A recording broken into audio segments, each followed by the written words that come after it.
Good morning, friends, delegates. This is a huge hall. And at the moment, it doesn't look like we're going to fill it. So why don't you come forward? Because we want to create a really nice, intimate atmosphere, if at all possible, in this huge, cavernous arena. We want to feel the human connection, the bond that we've made during these last 6 or so days. So it will be a lot easier if those of you sitting at the back, over there, right at the back there, would come forward. So please, don't feel shy. We don't bite. Please come forward and connect with us in a human fashion, because this week has been about our connection with the natural world and with each other. So please, let's make it real. Come forward, please, and we'll connect at the front. Thank you very much indeed. We'll start in T-minus 5 minutes. Thank you.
Excellencies, distinguished colleagues, dear friends, good morning.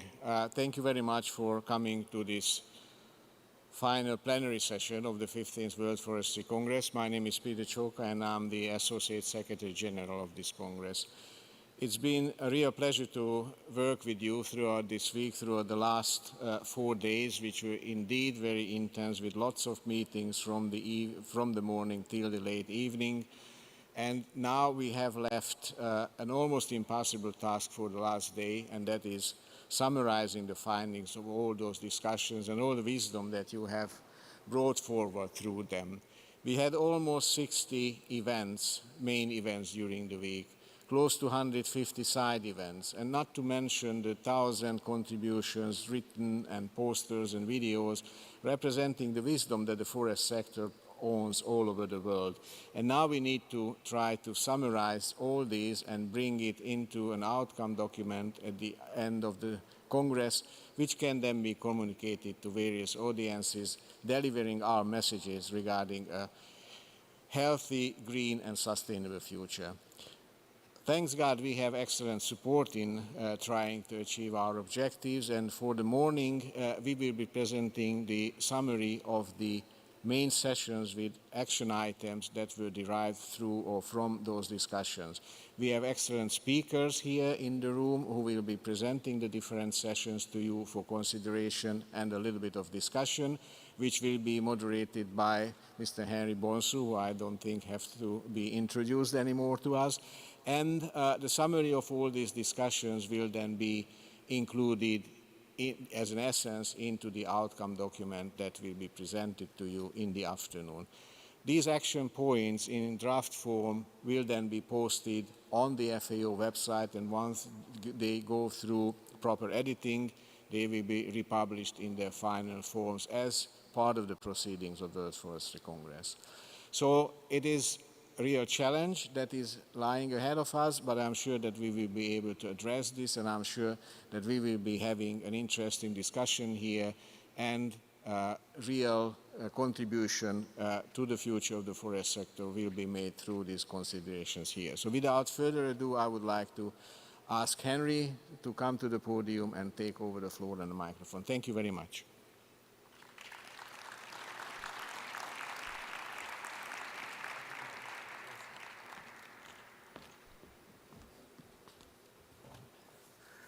I think you can do better than that.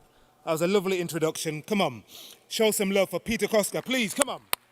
This guy and his team, they've been working tirelessly, indefatigably throughout the week and in fact before to get this together. It's been a hugely ambitious session. It's been wonderfully hosted by the Republic of Korea, and now we've got to try and do it justice here today with energy, with passion, with love, with connection. We love the forests, we love the trees. They do so much for us. So let's try and channel all of that in this next session, okay? It's a huge hall, but I want you to fill it with your human connection and your energy. Are you promising me you will do that? What kind of human beings do we have here this morning? I want your hearts to beat. I want your voices to resound through this room and show that you have taken something really significant from this Congress, which happens only once every 6 years. So good morning to you. Let me say, Annyeong haseyo. Clearly my pronunciation is terrible. And let me try again, Annyeong haseyo. Yes! Deputy Minister, thank you very much. At least you feel me, at least you do. Okay, I've had a great week. It's my first Congress.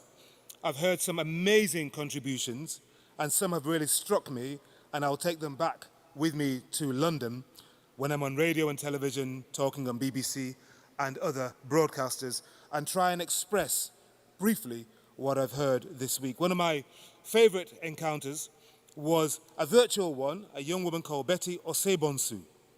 You may have been in that session, an activist from Ghana, and she was there on the big screen, and a young woman, I think she was a student from here, Korea, asked her in the Q&A, how do you get noticed? How do you persuade people to take notice of what you're doing? And Betty said, look, if initially they ignore you, get yourself together, get organized, get a budget, get a plan, go to your local authority, say, I don't like what's happening with the trees or with the environment, and present an alternative. Get good on social media, be noisy, make good trouble, and then they will take account of what you're doing. She said, thank you very much. And that was a brilliant encounter. And it sums up a lot of what we've seen this week, especially from the youth. I've not been to a major UN event where I've seen so many young people contributing meaningfully, not just marginally, but sometimes right here from the center. That's wonderful. So let's channel all of that into this session. It's structured into 4 active and dynamic blocks where we will hear from each session what was most striking and what are the action points looking forward. We're talking about action, aren't we? So to cover the opening session of the Congress, I would like to invite now to the stage, and I want you to show them some love as they come up here, as if you're in the unveiling of a new Apple product with Steve Jobs now past, or Tim Cook, if you can feel Tim Cook, or even Zuckerberg. It's up to you.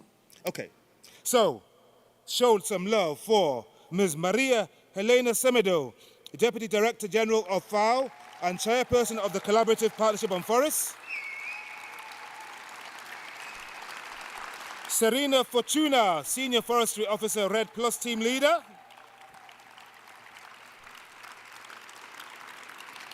Deputy Minister Tae Hoon Nam, who is a representative of the Korean Forest Service.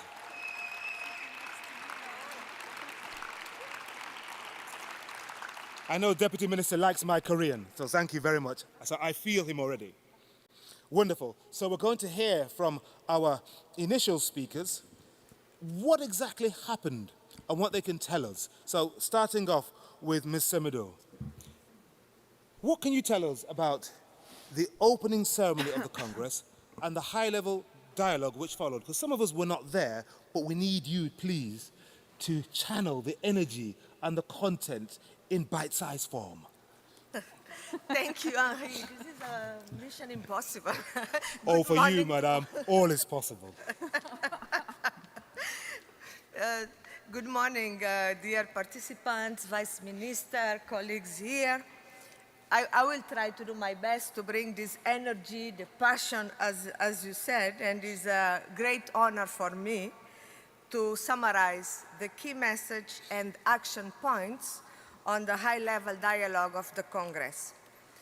One of the most important messages coming from the high-level dialogue, and I must say throughout the Congress, was the sense of urgency. This has resonated loud and clear, and taking into consideration the pressing global challenge we face, we don't have time to lose. We must act now to address the climate crisis, the biodiversity loss, the COVID-19 pandemic, the food insecurity, and the continuing deforestation and forest degradation. And I think the message also coming here is we can. We can do it. We have launched the COFO 2022, and COFO has 3 main messages. There are 3 mutually reinforcing pathways to lead us to a greener, healthier, and more resilient future with forests, with the title of this Congress.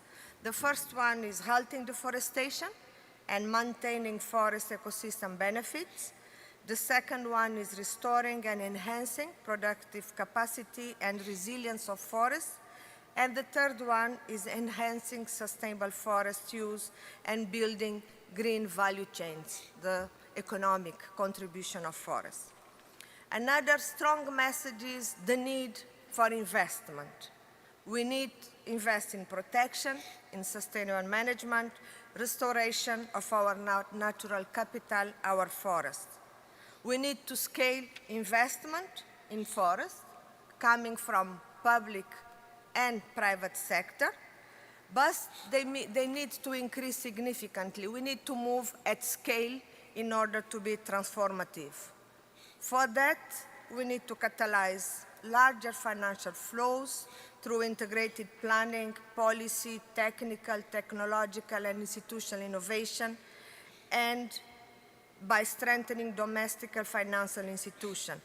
The need to bring technology, the need to have good public policies is also resonate very clear here.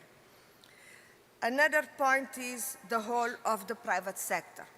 The private sector can pave the way through innovation and green investments. Third, or another coming is the need to strengthen partnership, cooperation, and the use of scientific and traditional knowledge. It resonates very clear from the indigenous people, the knowledge they have and how to use those knowledge and to share the best practices and experience. Sharing best practices, we have an example of the Republic of Korea, which has shown that large-scale forest landscape restoration is possible when we have political will and resources made available. Again, the need for political will and the consequent resources. The need, when we talk about best practices, as I said, we have the indigenous people and the forest communities. They have been managing their forests sustainably for hundreds of years. They have the knowledge. Let's learn their rich tradition. The need to have the voice of the indigenous people, as you also refer, Henri, the voice of the youth. They need to be listened. They need to be having a meaningful contribution. They are the decision makers of the future. We need to move towards beyond a sectoral approach. We need to work across sector. We need to have a systemic approach, and we need to integrate forestry in the development strategies. We must reach out beyond forests, work together with the sectors driving deforestation and degradation to achieve more effective dialogue across sectors and have a positive influence and mutually beneficial decision and actions. Forests should be fully integrated in all development plans, in all the strategies where we need to use the natural resources. Without forest, any development strategy won't be sustainable. This is, Henri, the powerful messages coming from the opening session. I can assure you that FAO will take those messages forward. The next rendezvous we have the UNCCD COP15 in Abidjan. I will be there. Several ministers here will be there. I think will be the voice of the outcomes of this Congress. Other colleagues going to UNFF in New York. I hope you also be taking those messages forward in all those gatherings we'll be joining and attending. And this is what I want to summarize. Wonderful. I hope it was in your expectations. Oh, already. yes, more than enough, more than. Thank you very much, Madam Deputy DG. So a sense of urgency, a sense of, yes, we can. We're talking about the political will, but also the resources to follow, which leads us neatly on to a report and action points from the Ministerial Forum on Forest Finance, which was to be given by Tina Vahanen, the Deputy Director of the Forestry Division, but I'm delighted to say that Madame Serena Fortuna, who is the team leader of the Red Plus department, is with us. So, You changed the name today? Serena, what about the takeaways from the Ministerial Forum on Finance? Now, Madame Semedo has set the bar high. You have to meet that height, that level. Thank you very much, Harry. On time and on budget. My gosh, yes. Well, filling in the room and filling in the shoes here is pretty big, so I'm not sure. You know you can do it. You know. I have to do it, right, for the forest, as you mentioned. And Do it for the FAO. trees. So, yeah, for our trees. So, dear participants, distinguished colleagues, excellencies, ladies and gentlemen, it's a huge shoes to fill in, but I couldn't agree more with what Mr. Meadow mentioned. I mean, I think we all bring away from here really a big sense of energy, and thanks Harry for that as well, a big sense of hope, but also a big sense of need of funds. And indeed, it's been mentioned at the ministerial forum, but also throughout all the different sessions, we're really hearing the echo of those words, of the huge funding gap that there is still, unfortunately, existing between really what is needed in terms of accomplishing all the huge commitments that we have at global level, that we have at country level, to really fulfill the commitments on forests, to preserve, to manage, to restore our forests, and also and really what is available to do so. There's a huge gap still there, unfortunately. As Mr. Meadow mentioned, there is a need to really to scale up both public and private funding. Those would have to scale up, both of them. There is also a huge need for innovation. The innovation, sustainable financing options, there exist. We heard both at the forum, also in different sessions, that there are progress, there are examples and options, but there is also a shortage of bankable projects. And of course, the progress are there, but we need really to increase the access of those countries and those projects that are willing to do so, that are ready to do so, the access to climate and environment-based funds. That's essential. The funds can be there, but the access needs to be also available. There should be an enabling environment to do so. I think countries and the world need to change. Changing how the public money is spent to support how our forests are really seen as public goods. They are not just something to be there and to be left alone, but they are our resources. As Harry said, we need and we live with a forest. There need to be adjustment of rules across the sectors and markets to really ensure that nature and forest is seriously taken into account, not just as a check in the box to be left there. Policies must change to really divert perversive incentives and to divert financial flows away from actions that harm forests, that harm natural environment, and the opposite way. They need to incentivize conservation, restoration, and sustainable use. So there is a big transformational change that is needed there, serious, deep, and systematic. There is a need also to advance on multiple fronts, from the broader use of financial instruments to really build robust portfolios of projects where the private sector can invest in.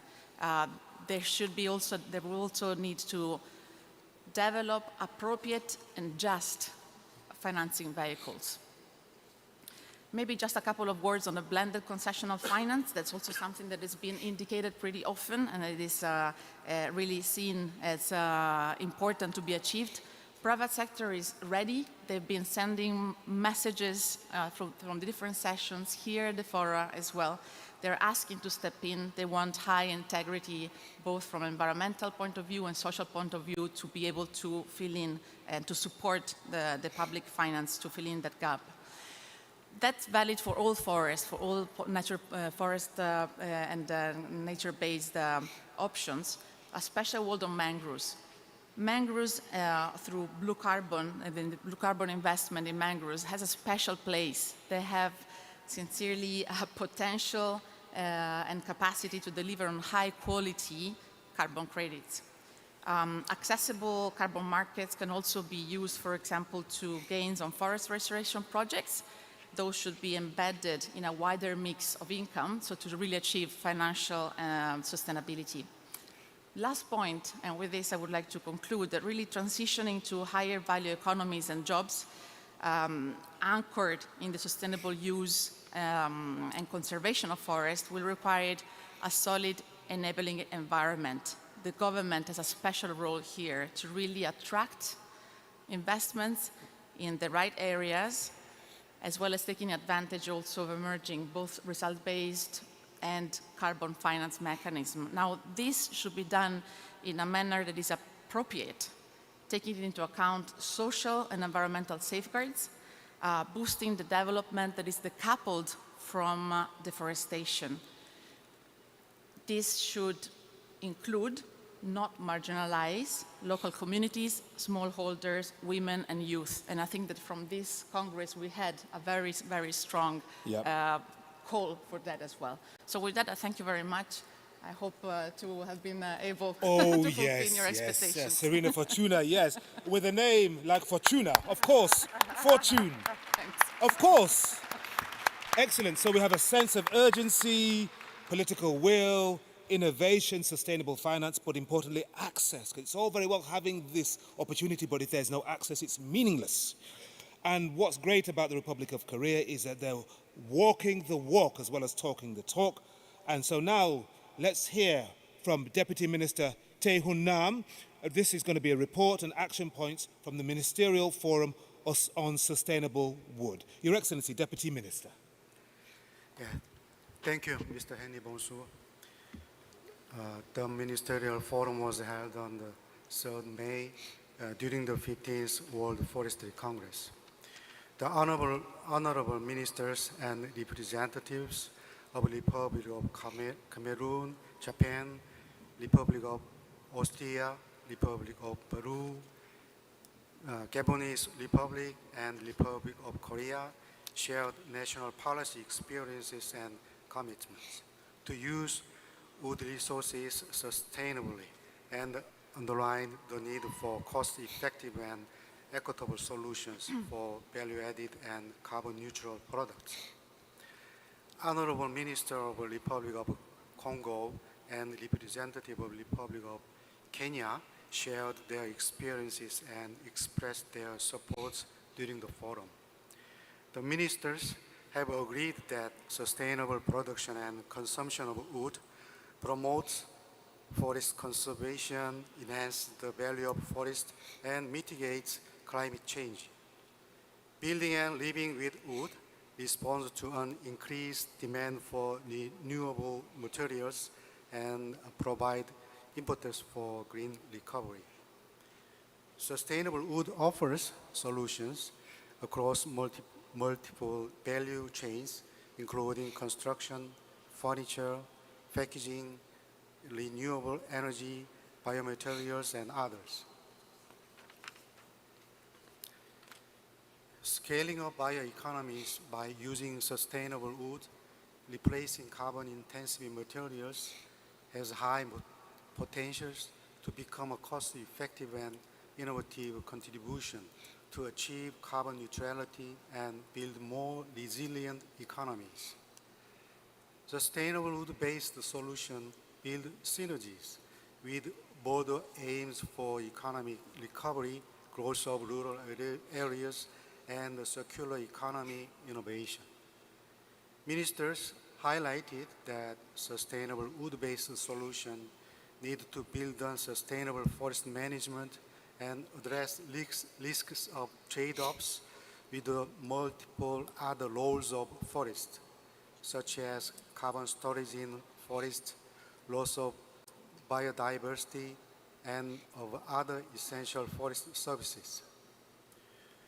The Ministerial Forum on Sustainable Wood is to call for scaling up sustainable wood-based pathways as follows. To address the lack of awareness of their potential. To enhance global and regional policy dialogue on pathways and related synergies and trade-offs and ways to strengthen investment.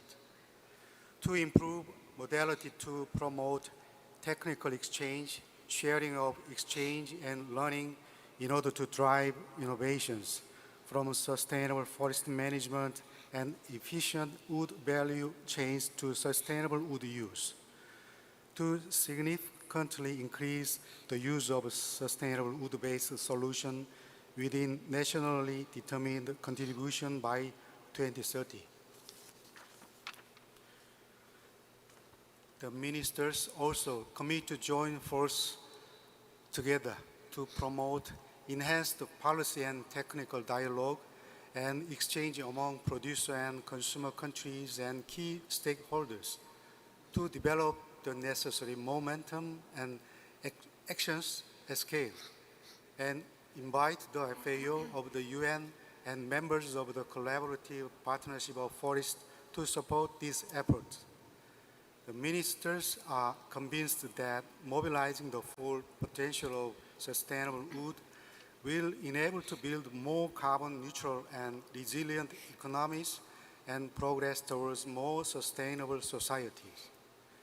The ministerial call on sustainable wood is open for other countries and will be published on the WFC webpage to be available for interested countries and stakeholders. It concludes the summary of the Ministerial Forum. Thank you for your kind attention. Thank you so much, Honourable Minister. Tae-Hun Nam, fantastic. I love that multiple value chains and sustainably, doing things sustainably. Now, before I ask you to resume your seats, and this is something that we're going to do after each block of submissions, have we missed anything? Have we left something out? I'm going to invite you, if you have something very brief to say, to go to one of the microphones that you can see in the channels, in the aisles, and we'll take one or two very brief points before we move on, because I want you to be engaged with this. I want this to be interactive. So raise your hand or hands if you have something to say at this point, something that is bursting but relevant. If not, forever hold your peace. Okay? You're holding your peace until the next round. Thank you very much to our speakers. Thank you very much, Madam Semido, Madam Fortuna, and Minister Tae-Hun Nam. Thank you very much indeed.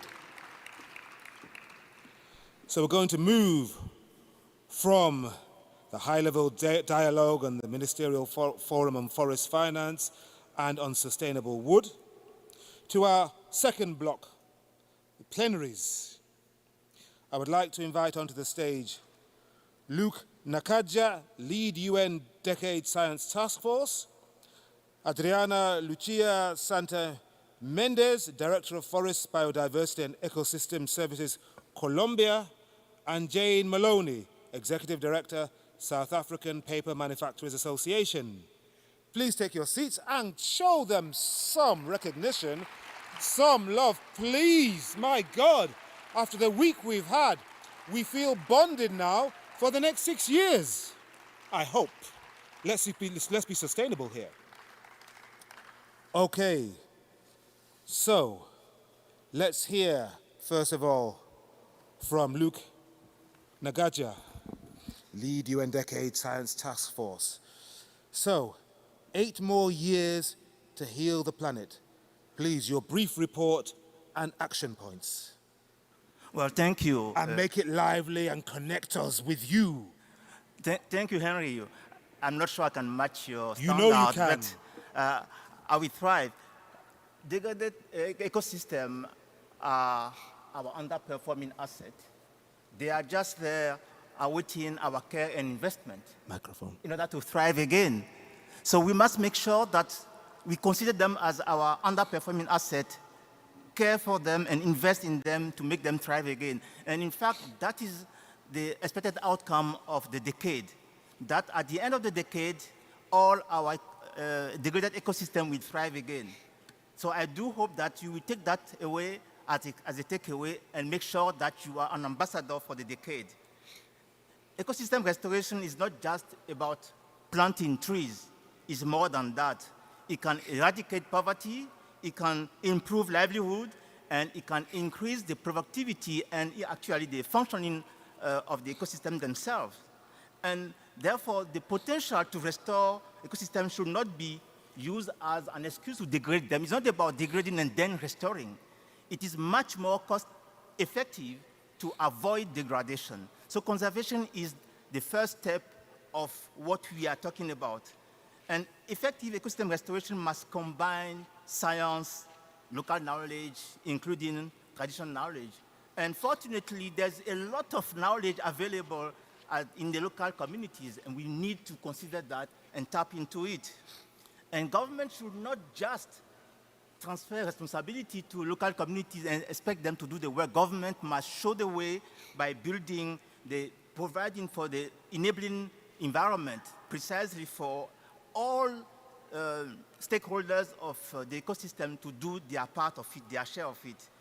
And forest and landscape restoration is what we have now, the only solution to bring carbon removal at scale at an achievable cost and deliver co-benefit in the context of sustainable development. Unfortunately, the cost of carbon that you have, that is between $5 to $10, can't match the cost of restoration, that is between $60 to $80 per ton.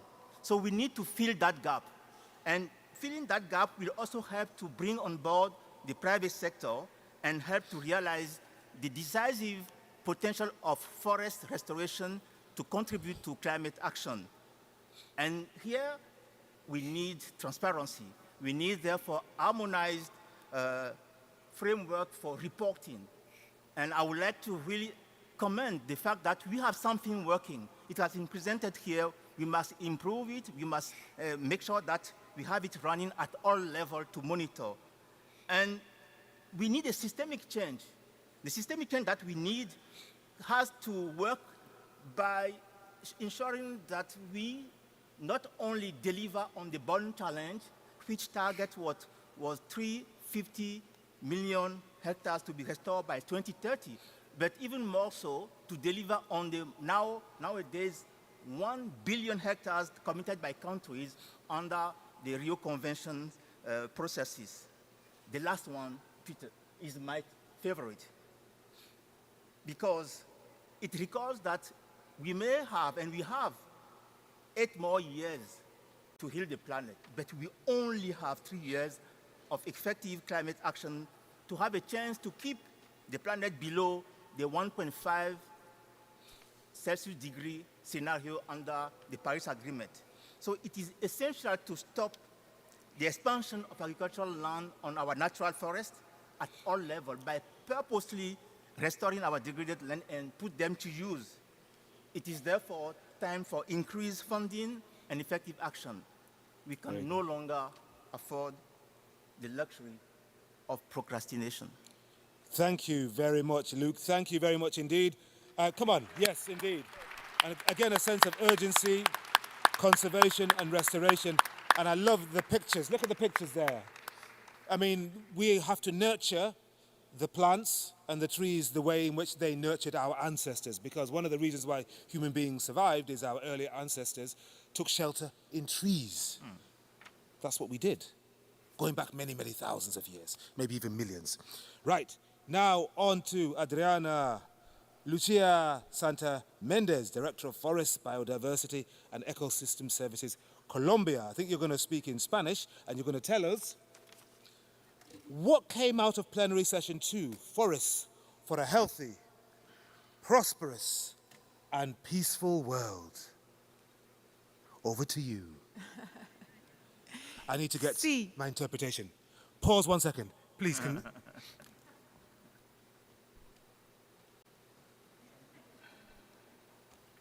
En español. I will be speaking in Spanish. Pleased to meet you. So personally, I wanted to start off on a lighter note. I hope everyone is ready. Thank you very much. Thank you very much to Henry. And welcome to everyone who has joined us for this session. And I would like to once again thank the Korean government, the Korean Forestry Service, and the FAO for this excellent arrangement for the Congress. Thank you very much for a great Congress. I am sure that it was a great opportunity for all of us to listen to the current status of forestry around the world, as well as come up with solutions for forests across the globe, and to talk about the financing as well as the possible actions to contribute to climate change mitigation. Let me take this opportunity to share with you the report and action points for plenary session 2, Forest for a Healthier and Prosperous World. I would like to talk about 5 points. First, as we recover from COVID-19, well, COVID-19 has been an opportunity for us to realize the impact of forests, especially in the urban areas, on our health and well-being. The green areas of urban regions need to be included in city planning. Green areas provide a buffer for all sorts of pollutions, including noise pollution. Through COVID-19, we were able to remind ourselves of the importance of forests for the health of our citizens. To have green areas near our homes is now more important than ever before. And so this is a way to provide ecosystem services for all citizens around the world. And related to COVID-19, we also need to think about plants and animals. We realize the stress on plants and animals, and forests will play a large role in relieving the stress of plants and animals. And so as we recover from the pandemic, we need to continue our recognition of the importance of forests, and we need to also remind ourselves of the connection between the health of forests and the health of the people. And so we need to come up with a definition of a One Health concept. For the well-being of people, we need to remember that the health of forests is important. Additionally, through the second plenary session, we were able to think about what forests provides to us, especially from the perspective of natural disasters and social conflicts. We are reminded of how forests can be used as a preventive tool. And so, forests can be the tool of our livelihood as well as an instrument in establishing peace after conflicts. And we could see this from the example of Colombia. After signing a peace treaty within Colombia, forest communities and the areas that will be used for urbanization have been contracted through negotiations. We also realize that communication, peace, and recovery can be strengthened through the role of forests. We have learned this from the Colombian example, and so that is why we need to utilize forests as instruments of peace. Furthermore, we also need to take into consideration the indigenous groups and local communities that live in the forest. And so we need to protect the forest for these communities. We also need to invite the participation of the youth to create a healthier environment for all. I am still young, I am still 34, and so I believe that including the youth is important, and in order to strengthen our leadership for the future, we need to work together and we need to have a long-term perspective of forest, and we need to contribute to these visions. In the mid to long term, we need to make sure that we contribute to sustainable utilization of forests, and we also need to contribute to the challenge of achieving the SDGs. In order to live up to these challenges, we need to make sure that each country across the globe plays its role including the perspectives of citizens, in particular the youth. Because we've got so many speakers and nobody has been on time yet. Nobody, not even our high-level speakers. Nobody has been on budget. Nobody's been on time. So, I'm going you've to got finish. 10 seconds. All right. Y finalmente, One. los pueblos indígenas. Well, this is the last point. The indigenous groups and the local communities. We need to make sure that as they live in the forest and as they maintain very close relations with the forest, we need to become aware of their traditions and knowledge in restoring forests. Thank you very much, Adriana. Yes, you're still young. Director of Forest, Biodiversity and Ecosystem Services, Colombia, at the age of 34. I'm very impressed. Right, let's move on. Yes, indeed, we should clap for that. That's brilliant. Okay. Let's move on to report and action points for plenary session 3, wood, the most ancient raw material, taking us, that's right, to the future. And I'm delighted to say we have Jane Maloney, Executive Director, South African Paper Manufacturers Association. Can she bring us home in this section on time and on budget? Thank you.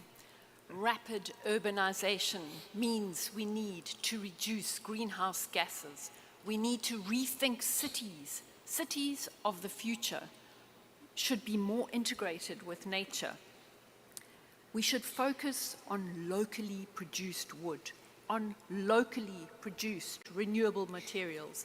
We need to adapt design to these materials to create more eco-friendly buildings. We need policies. We need building regulations that allow and promote sustainable buildings with a low carbon footprint.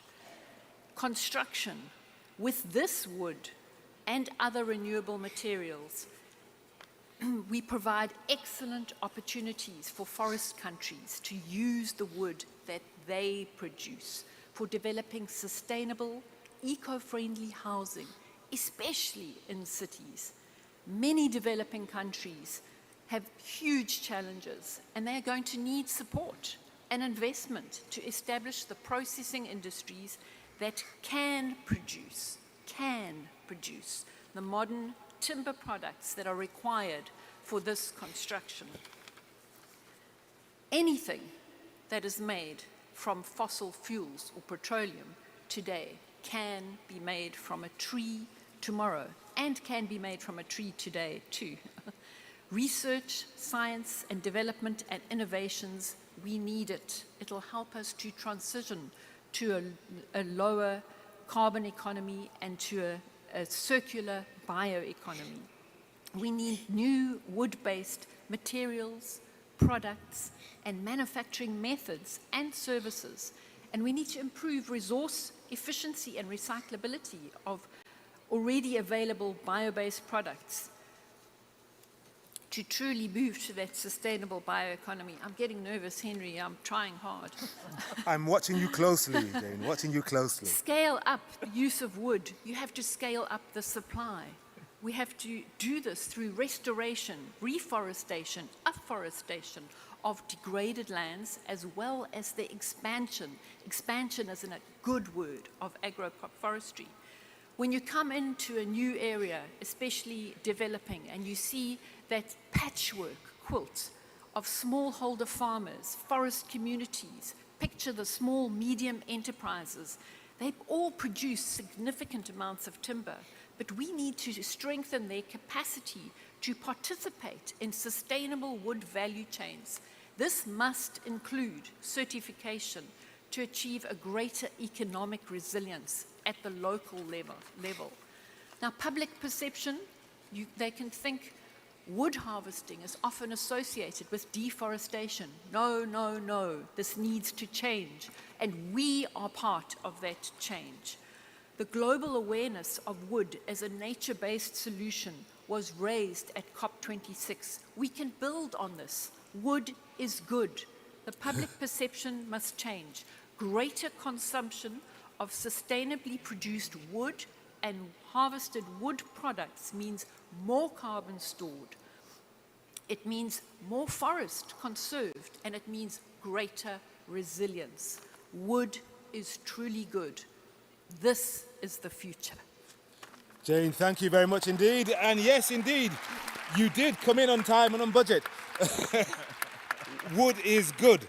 That's fantastic and locally produced. And yeah, you've echoed some of the thoughts of our previous speakers, but you've taken us on as well. I mean, this notion that everything that is produced by fossil fuels can also be produced by wood. Most people, ordinary, regular people, would have no idea that that's the case whatsoever. Now, we've got about a minute. If you want to say something, you want to say something in response to what you've heard, you've been inspired, maybe you've been to one or two of the sessions before, one of the plenaries, and you think, actually, I think we've missed something, then please do let us know. You can come to one of the microphones. Do we have somebody there? I can't quite tell. Yes, please. Tell us who you are and be really, really lean and mean in your comment. Not mean, but nice, but lean. Yes, go on. Okay, thank you so much. Good morning. I don't want to hold my peace anymore, so let me speak. All right. Please, from what we have been speaking from day one till now, we have a lot of challenges when we are talking about developing countries with respect to value chain, import and export of food. To what extent are we supporting legality, timber legalities and forest certification? We've had a lot of our products being exported to the Asian world, to European and all these countries. To what extent are you supporting developing countries so that we will actually implement timber legality, certification, and all these standards in order to curb illegal forest product export? Thank you. Fola, thank you very much. Fola Babalola, thank you very much indeed. I'm going to leave that as a rhetorical question because it's not a Q&A, but it will be captured and hopefully make its way into some document because everything that is said here is going to be captured. So thank you very much. Do we have one more little thought on to supplement that? If not, I'm going to release Block 2. Block 2, you are duly released. Thank you. Thank you very much. Luke, Adriana, and Jane, thank you very much indeed. Wonderful. All right, we're now going to pass on to Block 3.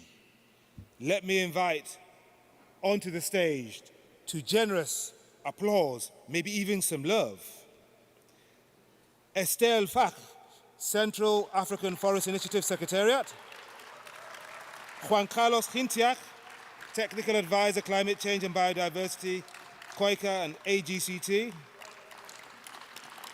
Garo Batmanian, Global Lead for Forests, Landscapes and Biodiversity, World Bank, Fabiola Mata Munoz Dodero, Coordinator of the Coalition for Sustainable Production, Peru, Jennifer Hayes, Director of Science Application, USA Forest Service, Rocky Mountain Research Station. She's got fans, she has fans here. And Natalie Fowry, Senior Program Officer, RECOFT, RECOFTC. That sounds like an Aretha Franklin, RESPECT. But it's not quite that, but yes. All right. So we're going to need you guys to be rapid because there's a lot of speakers. And if you need any assistance to land, as we say in Accra, believe me, I'll bring you home safely. So we're going to start off with Estelle. So, turning the tide. These are sub-themes now. Beautiful picture there. Reversing, what a lovely picture. Reversing deforestation and forest degradation. Estelle, how are we doing this? Okay, 3 minutes with passion on turning the tide. 2 minutes 50. So 2022 is the crucial year for accelerating delivery on commitments on forest and collectively all together reducing deforestation and forest degradation. So there are coalitions, there are strengthened national and international commitments, including the Glasgow Leaders Declaration on Forest and Land Use, the Paris Agreement, and these are all opportunities to turn the tide on deforestation and at the same time combating the planetary emergency of climate change, of biodiversity loss, of inequality, of global health. So it is high time to pass from an era of negotiation and commitments to a decade of ambitious action and finance at scale. So first, the basis is halting deforestation requires robust and comprehensive information on the dynamics that condition and drive the use of forest and land. And yesterday we heard about new tools developed in the Central African region for the Central African forest and others. Deforestation dynamics data can have strong impact on policymaking, but we should not underestimate the institutional dimension of opening access to data. Also, stakeholder rights and capacity to generate, access, and use data, including socioeconomic data, explaining the underlying drivers, should keep progressing. Second is agri-food system transformation is a game changer to turn the tide on deforestation, and we heard about the Ghana example. Achieving this transformation requires coherence across environmental and economic policies and greater stakeholder cooperation. Now, there's a number of countries, companies, and institutions that are defining and implementing voluntary and regulatory approaches to ensure that agricultural value chains do not affect deforestation. So demand side and supply side measures linked to agricultural production, trade, and consumption can accelerate systemic change. The third thing is that partnership and trust are really, really important factors of success.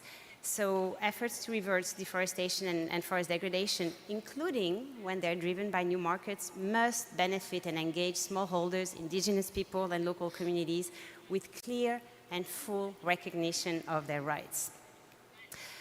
Also, effective forest sector verification and certification system, whether they're voluntary or mandatory, can play an important role in achieving sustainable forest management and reducing forest degradation and deforestation. Genuine engagement of the private sector and civil society is essential, again, for developing inclusive and robust verification and certification system. Some examples that were extensively discussed are systems developed through the voluntary partnership agreements between the countries and the European Union, and the very famous voluntary schemes such as the FSC. And the contribution of this system should be better reflected in national climate mitigation plans and financing. Carbon finance has significant potential to increase financing for reducing deforestation and forest degradation, with the demand for offsets surging rapidly and stimulated by the approval of Article 6 at COP26. 2 more points. You have another page? No, just 2 more points. They're important. Okay. Thanks to RED processes over more than 10 years, many countries have developed strategies and action plans. They strengthened technical and institutional capacities and boosted stakeholder engagement and participation, including indigenous people, local communities, and women. And a number of these countries have demonstrated results on the ground already. Results-based finance, such as carbon markets and RED, could serve as boosters and complement financing opportunities for such action. And my final point, again... You said that before, Estelle. No, I you have to land. It is. That the pledges must be turned into real financial flows. Right? Okay. That is what we will remember. Okay? That's what we're going to remember. So in all your presentations, yes, both for this panel, remember, less is more. We want to take something away. So be really, really clear and leave us something we can hold on to, something really tangible. So you mentioned, Estelle, the rights of indigenous people with the knowledge, and one person who certainly has struck me with the clarity of his voice and his passion, especially when it comes to this issue, is Juan Carlos Gintiac, who is technical advisor on climate change and biodiversity at COICA. And so, Juan Carlos, you're going to speak to nature-based solutions for climate change, adaptation and mitigation, and biodiversity conservation. Your time starts now.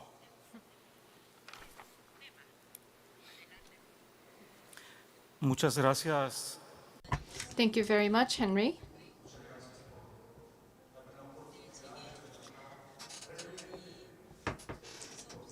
I am going to report on sub-theme 2, which was about nature-based solutions. It is my honor and pleasure to do so.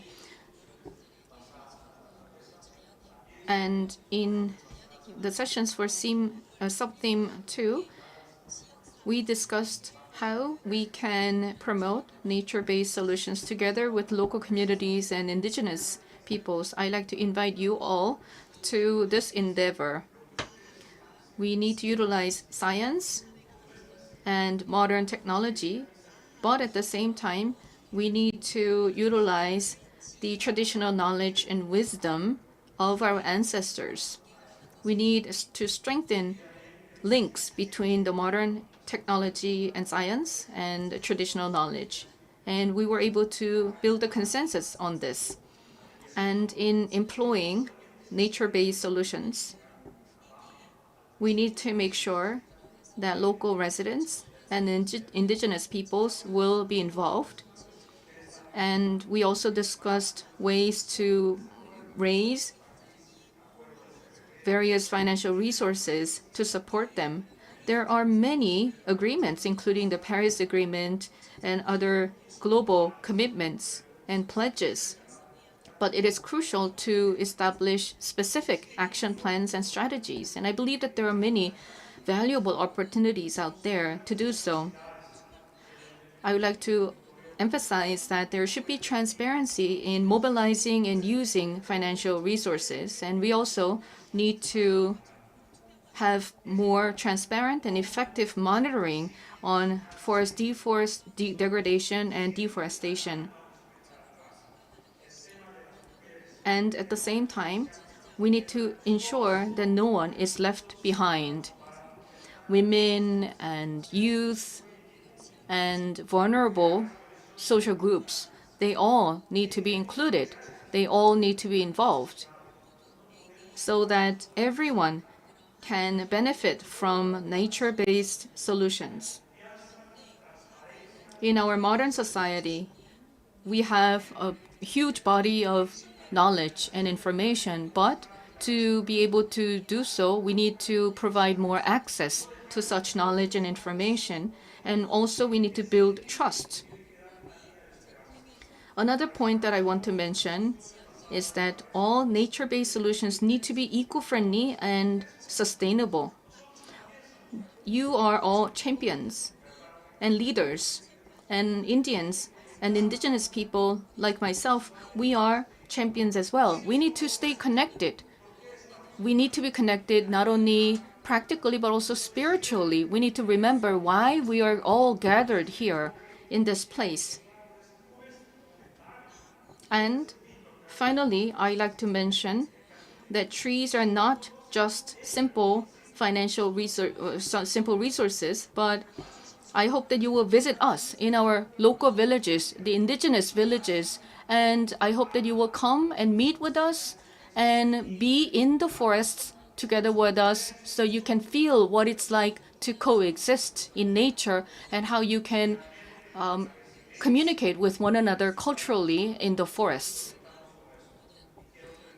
And I hope that we will be able to respond to our ecological challenges and we can work together to preserve biodiversity. We are working hard to do so as indigenous peoples, and I hope that you will all be with us together. Thank you.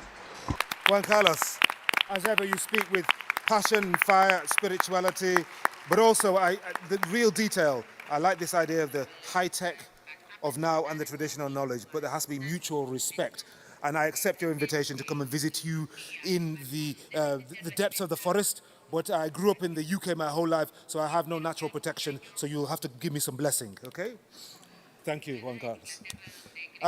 We now move to Garo Batmanian, who is a global lead for forests, landscapes, and diversity at the World Bank. And this is speaking to sub-theme 3. There it is, it's going to be coming up in a moment.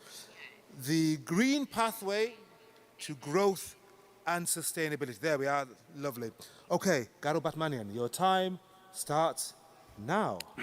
Thank you, Henry, and I hope you can later tell us what you have for breakfast because I like your energy. I would need that right now. For a traditional Korean breakfast, whatever that was.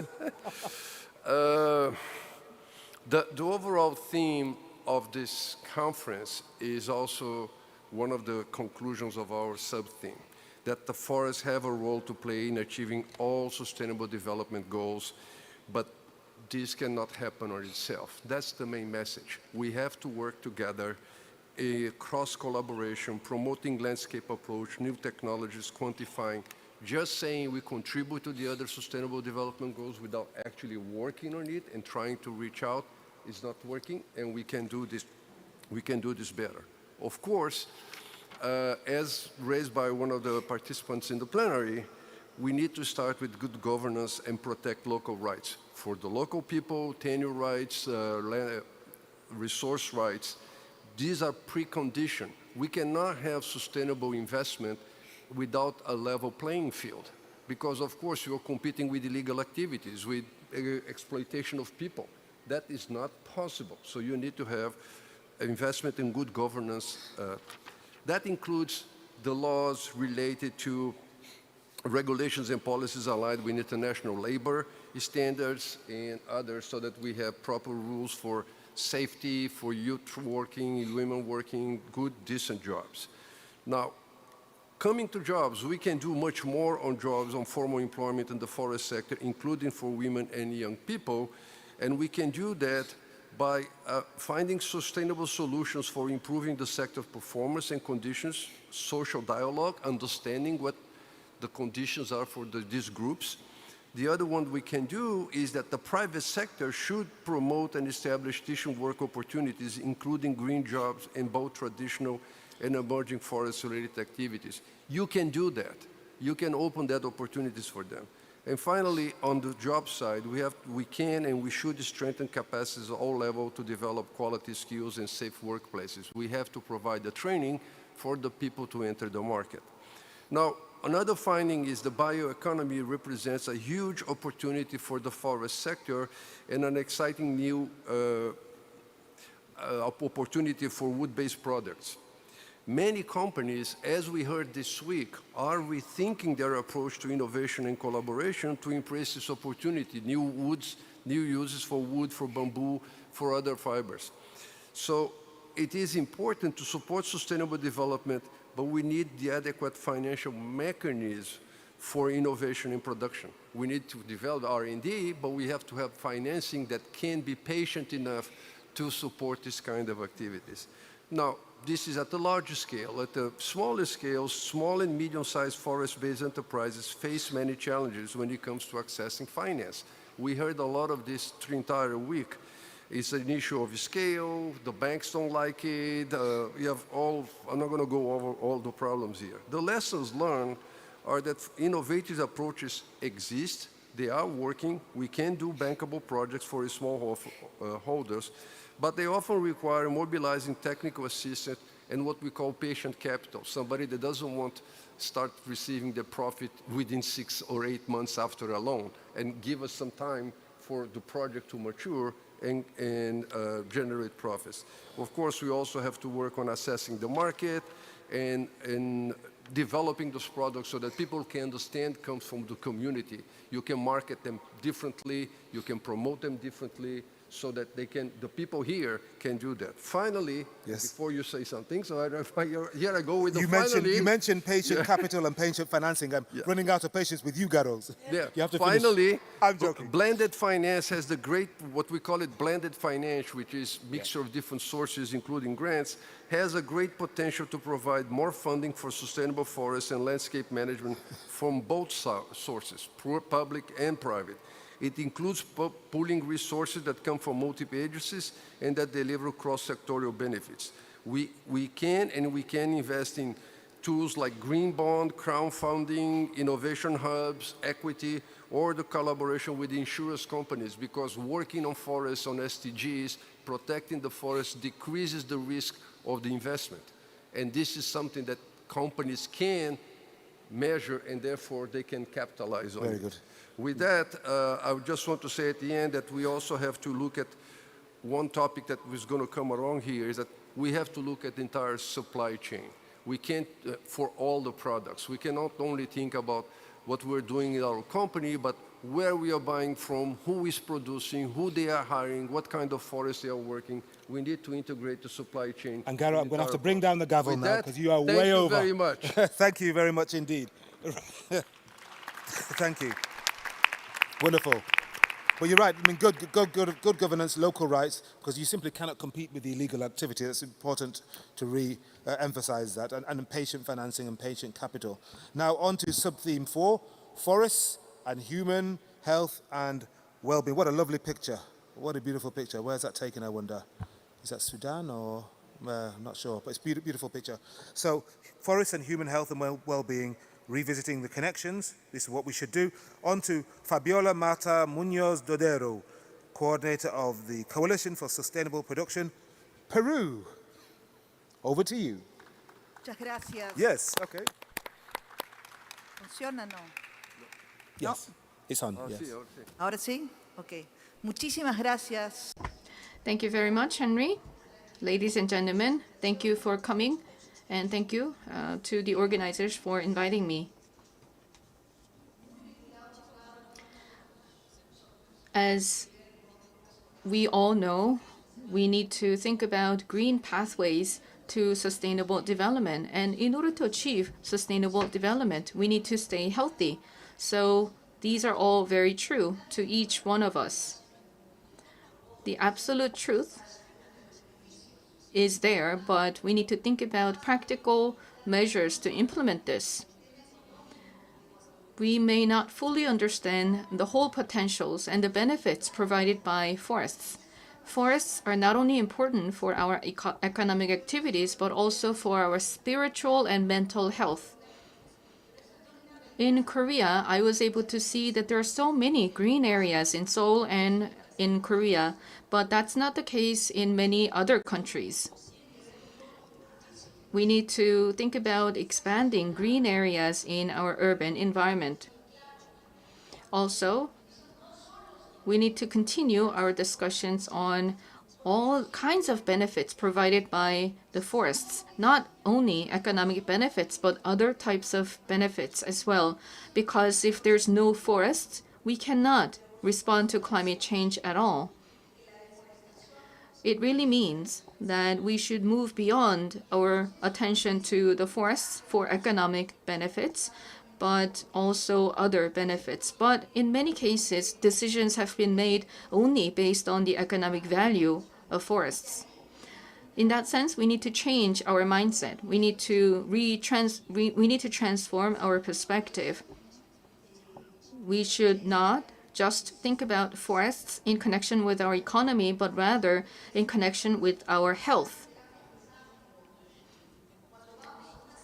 Also, in order to maintain our health, we can utilize forest-based therapies and well-being programs. In Peru, we have various programs, and we say that you need to hug the trees. You need to hug a tree around you in order to heal, because this is a way for us to be connected back to our Mother Earth.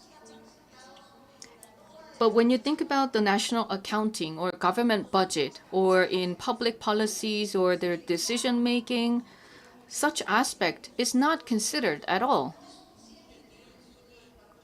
But when you think about individual cases where forests benefit us in terms of health, these can be clearly understood in our experiences. We need to build an agreement and consensus that forests should not only offer us economic benefits, but also benefits for our health and well-being. Therefore, forests need to be mainstreamed in national health care policies. They need to be taken into account when governments establish their healthcare policies and public health policies. Furthermore, we need to be reminded once again of the medical knowledge and medicinal herbs and plants that our ancestors have been utilizing to heal their diseases. And also we discussed in sub-theme 4 sessions how we can promote well-being and health utilizing forests. Forests are effective in reducing noise levels in the cities. And also, forests and green areas in cities help improve air quality, thereby improving health and well-being of citizens in cities. In addition, historically, there have been these indigenous communities that have been in these forests, but we have not been successful in working with them.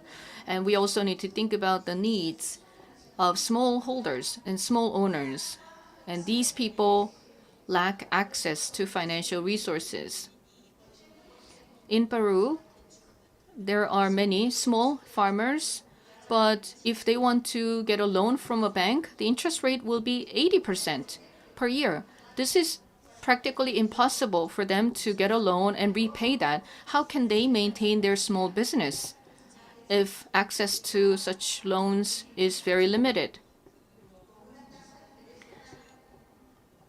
But we can think about the value that they create when they sell medicinal herbs and other healthy options for people around us. Then we need to think about the kinds of value that they provide us. As was mentioned by a speaker from Colombia, forests are valuable in building and maintaining peace. And we need to also build peace with trees and nature.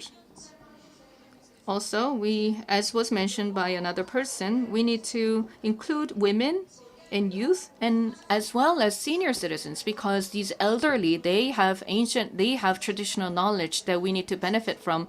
I am 50 years old, but I consider myself a youth. Yes, you are. That's right.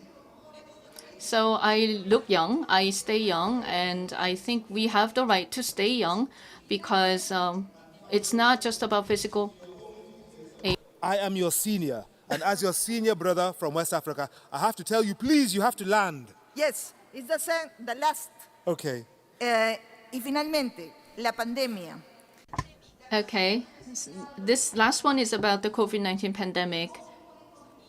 We realized how vulnerable we are as humanity, but forests help us stay healthy and enjoy our lives to the fullest. So to do so, we need to work together. And in terms of decision-making for all forests, we need to include all stakeholders in our decision-making process. And we need to think about all these benefits. Thank you. What I love about Fabiola, we're only just meeting now, is you know when you catch the eye of the speaker and when they're going over their time, and they look at you and nod, and you assume they mean, yes, I'm finishing now. They look at you, nod, smile, and then continue. I know your tricks, Fabiola. I've seen your tricks before. Let's see if Jennifer Hayes will try the same thing. Now, Jennifer is Director of Science Application at the USA Forest Service Rocky Mountain Research Station. She's going to talk about sub-theme 5, Managing and Communicating Forest Information, Data and Knowledge. I was in this session yesterday, actually, really interesting. Jennifer, over to you. Great, and I'm going to set my watch here to make sure I don't go over. Well, so long as you don't set your watch to 10 minutes or 5 minutes, to set it to 3, go for it. Thank you for having us, and this is quite a big theme. There were many, many sessions here, so I will do my best. I think that in our session yesterday, if anybody was there, you heard this quote, but it sums it up really nicely. As Sir David Attenborough said so well, that tackling the climate challenge is now a communication challenge. And sub-theme 5 was all about this. It was about all of the data, the information, and the knowledge about forests that need to be managed and communicated in order to affect climate action, to halt deforestation, and to restore forest ecosystems. And one key theme that came out of this was around transparency and access to data. It's really, really important for building trust that people continue to have free access to this data. And this data is the basis for many of the global agreements. And the interesting thing that I found in these sessions was that the data is coming from all kinds of places. It's the traditional knowledge, but it's also super high tech. And there is the need to continue with the free provision of remote sensing data, which is incredibly expensive to collect, because these global data sets are really public goods. And it's also essential that we have field-based measurements and that they continue and that they are validation for this remotely sensed data.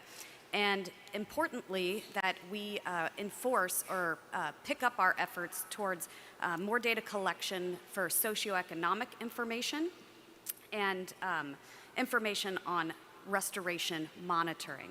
And so when we combine this data that I've talked about with the incredible computing infrastructure that's out there, we can reach a really broad audience and offer new insights into all kinds of global challenges, but especially into deforestation and its drivers.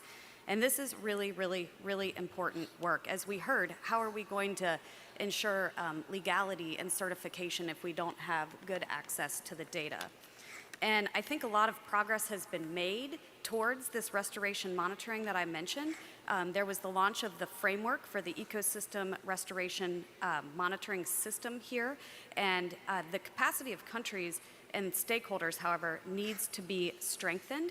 This is, again, pointing to the need for transparent monitoring and reporting of progress towards all of the agreed commitments. I think one of the places that this could really plug in as well is around land use planning, policies, and decisions. We have to continue to make this information available. And really importantly, we need a new narrative for forests. We need increased capacity building for our forest communicators. Each and every one of us is a forest communicator. We're all here, we're all doing it. We need to do more of it, and we need to build capacity in the next generation so that they can also do it. We need to help the world, everyone in the world, strengthen their understanding and awareness of the benefits that sustainably managed forests offer. And this goes beyond just policymakers and decision makers. It really needs to be part of all of the broad global dialogues happening now. As we've heard, it ties to the challenges of COVID-19. We've heard how this information communicating about forests could really influence all of those things. And also importantly, this sub-theme included information on forest education, which is critically important. We've heard a lot of our speakers today talk about the youth. And we need to be doing this at all levels, from early childhood to university curriculum. We need to really focus on the urbanized populations out there. We're kind of talking to ourselves in here, so we have to really go to the cities where people are, where youth are, and talk to them about the importance of forests and trees and sustainably produced wood. And really importantly, this helps us attract the next generation of conservationists and foresters, because we have huge challenges in front of us. And if we are not bringing up the next generation, we will not succeed. So this sector is evolving incredibly quickly.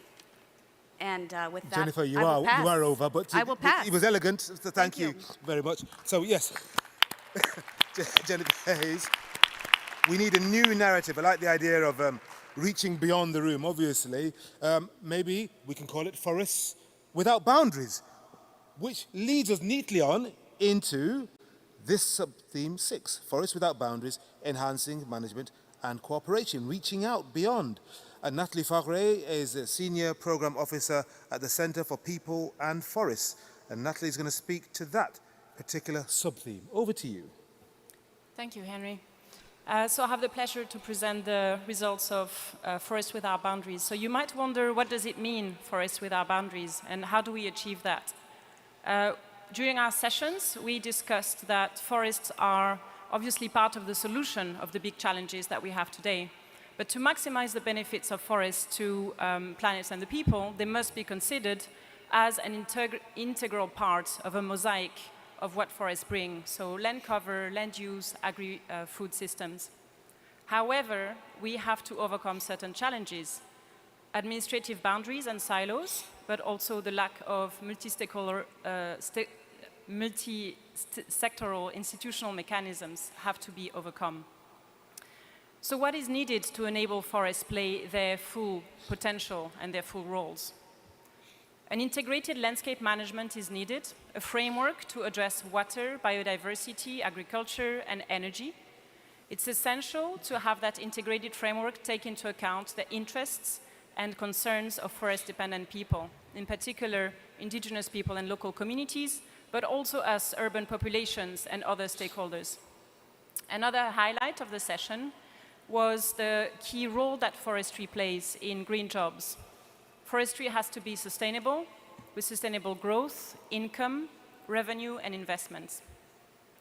We have to change the way we think as a society beyond economic interest. and economic aspects. That was another key highlight of that session. We have to consider the full range of contributions that forests make to ecosystem services and agri-food systems, beyond wood, carbon, and water. The social and cultural values that forests bring are equally important. I remember one of the panelists during the session say, "Tree is not a project, tree is life." The active participation of all stakeholders is key, is an essential element of ensuring sustainable forest management and the management of other land resources. How to ensure that? We have to bring together coordination, collaboration mechanisms, and partnerships among different stakeholders and among different sectors, and also create an enabling environment to make it happen. Civil society organizations are one of the key actors to recognize in that bringing together those actors. They play a crucial role as brokers of trust. They bring together governments, private sector, and indigenous people and local communities to create a better understanding and a better environment of mutual respect. Indigenous peoples are not stakeholders, but right holders. That was another key message from our sessions. And finally, I'll end with a very important message which came out of our session, but I think of the Congress as well. Intergenerational cooperation is also key to attain our common goals. The participation of young people, the decision makers of the future, is essential. Thank you. Natalie, well done. That was formidable. You landed on time, on budget, no excess spending. It was fantastic. And I love some of those phrases, beyond wood, carbon and water, tree is life. Now, you've heard from Block 3, our speakers. Do we have somebody who thinks we may have missed something out? Is there something that you heard? Ah, yes, gentleman over there. Can you go to a microphone? I think there might be, yes. Okay, please tell us in brief. I'm Dr. Fazul Bari from FAO, Pakistan. My comment is related to the reversing deforestation and forest degradation. And one of the important, we are running a project under GIF support. The main point we need, because in those areas there is a poverty issue. And to address the poverty issue, there is a need for organic certification of their products and inclusion of payment for ecosystem services. That is the big two aspect which will bring sustainability and financial mechanism to sustain. Thank you. Faisal, thank you very much. A certification has been mentioned a couple of times. Do we have another supplementary, somebody else who feels they have to add something? If not, I'm going to release my prisoners from Block 3. You are released. Thank you very much indeed for your comments and contributions. Wonderful stuff. And I'm thinking of what Fabiola said earlier. Wouldn't it be wonderful if your doctor, instead of prescribing you some expensive drugs for several months, would prescribe you a week in the forests as a nature-based solution for your mental health? Wouldn't that be wonderful? We will know we're succeeding when that happens. Okay, let's move on to Block 4A. 4A, special events. And I would like to invite to the stage Robert Nassi, Director General of CIFOR. He's got some fans. Yes, Robert Nassi, Vice Chair of the Collaborative Partnership on Forests, superstar with his super shirt. Yun Sik Park, Secretary General of the World Forestry Congress. Superstar with lots of fans.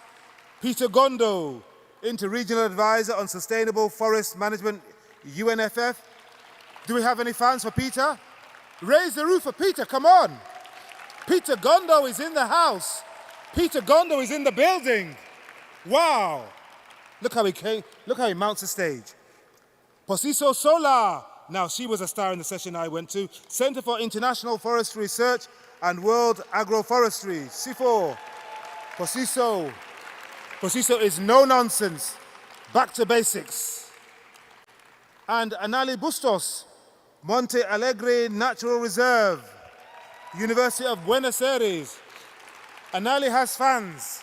This is good to see. Okay, so you got so many cheers. You got so much love. which means you now have to deliver, each of you, something powerful, pithy, and concise that we will retain.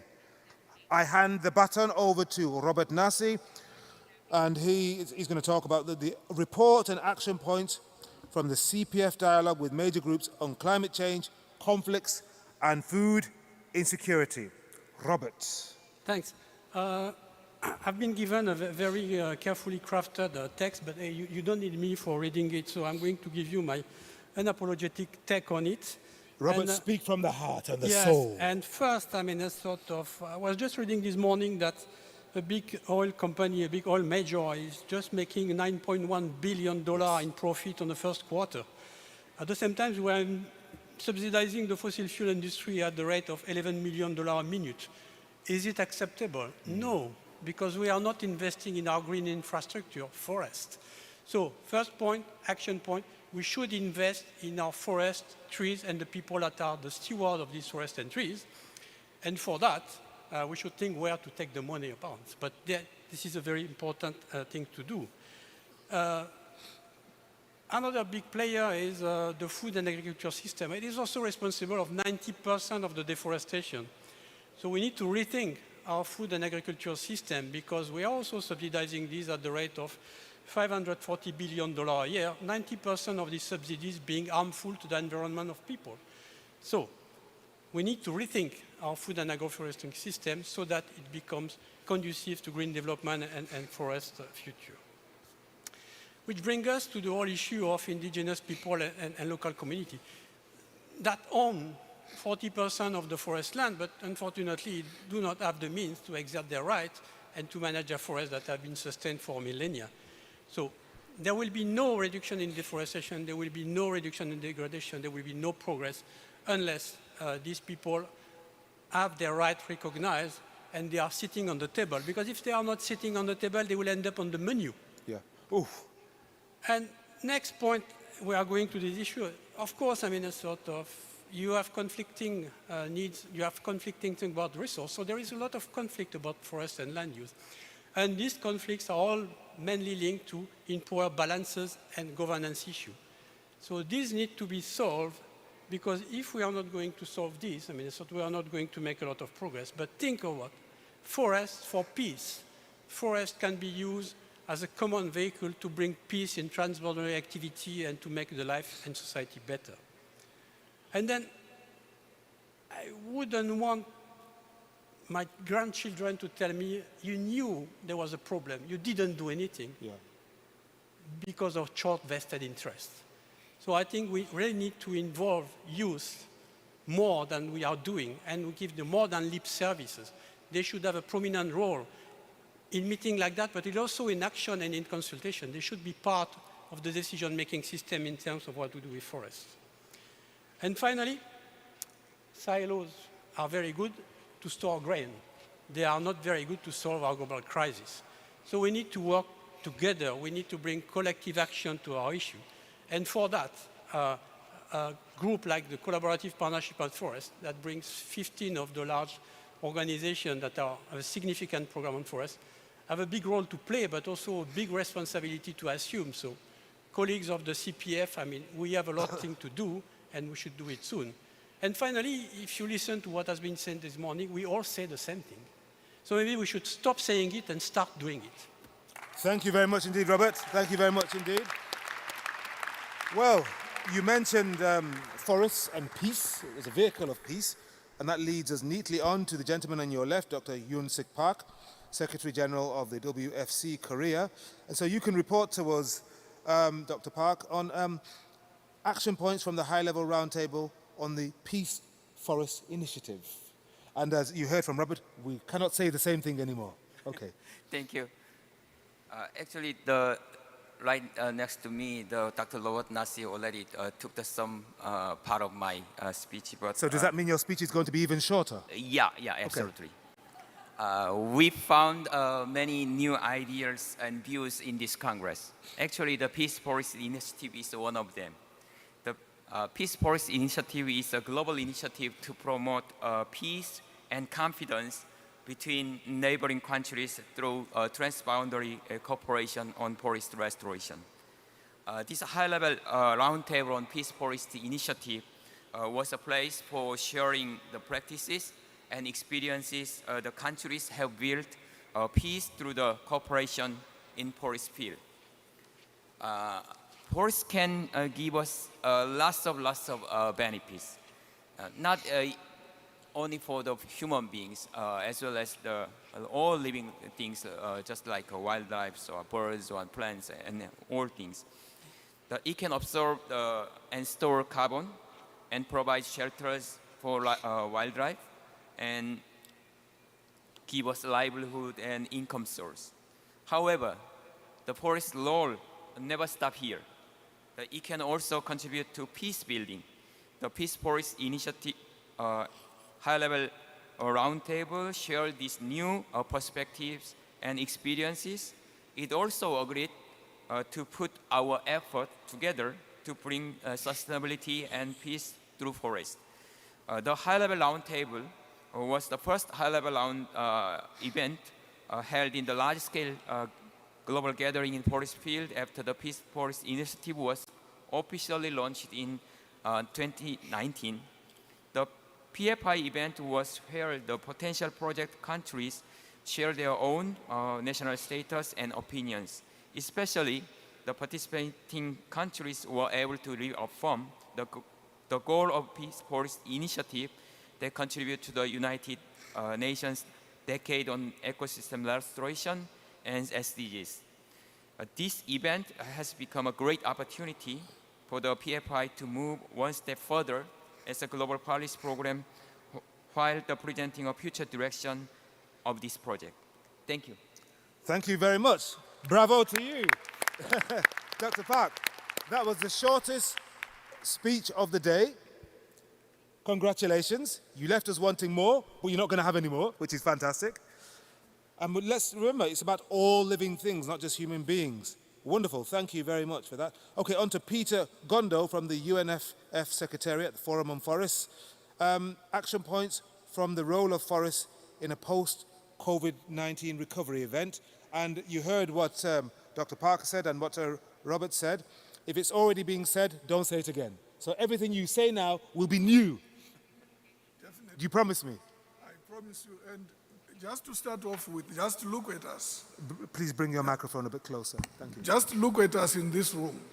The COVID pandemic really had a devastating effect on our livelihoods, on our economy, and not just the health crisis, but it was really a universal crisis that showed us that we are really vulnerable. Yeah. But the important thing to note is actually forests came through during this period. Forests contributed in provision of materials like the PPE. We just heard from previous speakers how we took refuge in the forest for our mental health, especially for people in urban areas using this for recreation, and the spiritual aspects, especially for people living in and around forests. In fact, for the local communities and forest-dependent people, the forest provided a huge pharmacy, and people relied on those on traditional medicines from the forest. Unfortunately, we are finding that the threat is still continuing. We are deforesting, we are losing forests, so what are we going to do? The three main action points are really, the first one is to integrate forest management and forest landscape restoration into response and recovery measures. And if we are really going to ensure that our recovery is durable and resilient, then it must be environmentally sustainable and inclusive. That's the first action. The second, of course, landscape restoration and sustainable forest management are expensive ventures. We need to invest. And as Robert said, if you look at how much is going into investment on forest, it's very little. Yeah. And yet we are saying this is where the solutions are. So if we are going to prevent the emergence of new zoonotic diseases, which may arise if we continue to deforest, we'll be in trouble. So we need to invest in halting deforestation and restoring our degraded forests. Like someone said, don't let a crisis go to waste. So forests here have a big opportunity to be part of a greener, healthier, and resilient future. Thank you. Brilliant. Thank you very much indeed. You were even briefer. That's Dr. Park. That was fantastic. Really, really good. And I like the way you communicated that. Don't let a crisis go to waste. And the forest is our pharmacy. Wonderful. Okay. Posiso Sola from C4 ICRAF. Report and action points from the Sustainable Forest and Green Energy Session. That's right. Posiso, over to you. Thank you very much. Our message is that we are behind time. Our message is that we are behind schedule. There is urgency to catalyze, to accelerate, to fast-track the energy transition to more renewable and cleaner energy sources. And for us to do this, there is no magic bullet, but we believe bioenergy is critical, and it is a better option as it results not just in managing and ensuring that we sustainably manage forests, but it also results in major socioeconomic outcomes and benefits for most of the poor communities. Universal access to energy presupposes that universal access to clean energy presupposes that we have to replace traditional biomass energies. Unfortunately, this remains a fallacy and a dream for 2.4 billion people around the world who actually depend on traditional solid biomass fuels, especially for those in sub-Saharan Africa. Because for us to do this, we need to develop, we need to invest, we need to deploy, and we need to improve the production and the utilization of these traditional biomass energies, which means improve the whole value chain. And as well as providing alternatives within the forest agricultural landscape and not just depending only on forests. And for us to be able to do this, we need a comprehensive policy framework so that it can ensure sustainability, including coordination across the silos, which include energy and forests. But then for these policies to be effective, they have to be evidence-based. We need data. Unfortunately, right now, this data is lacking, especially in Africa. The last point is, therefore, we need stronger collaboration, coordination, cooperation across UN agencies and other partners, the private sector, for stronger linkages in actually handling energy, especially the energy and food systems nexus, because there is no food security without energy security for many around the world. And in particular, we have to actually do this as we deploy bioenergy to achieve SDGs, net zero growth, and leave no one behind. Thank you.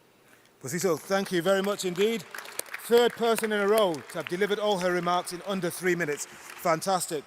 But we are behind time. You said this is urgent, and a lot of this transition is a pipe dream for around 2.4 billion people, you said.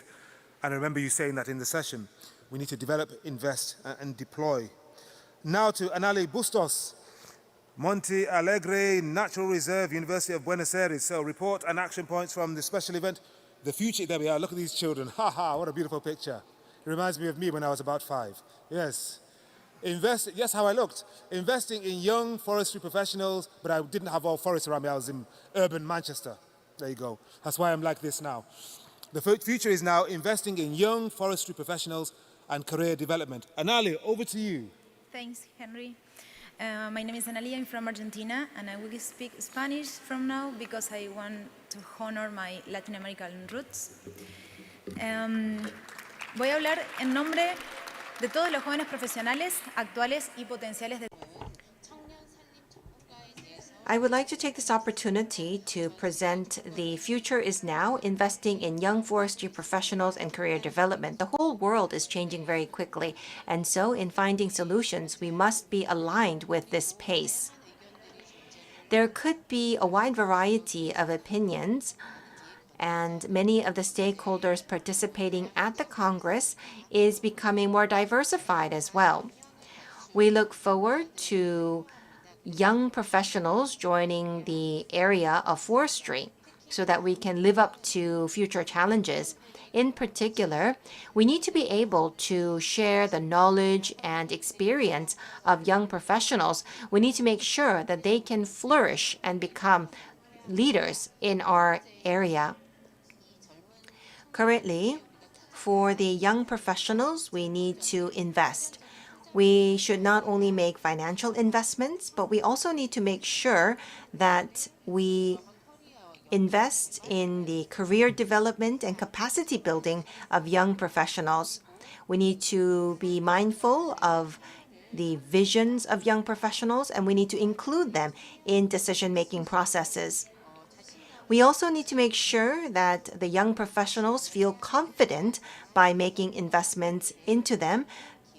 We could provide mentorship through professional organizations as private entities.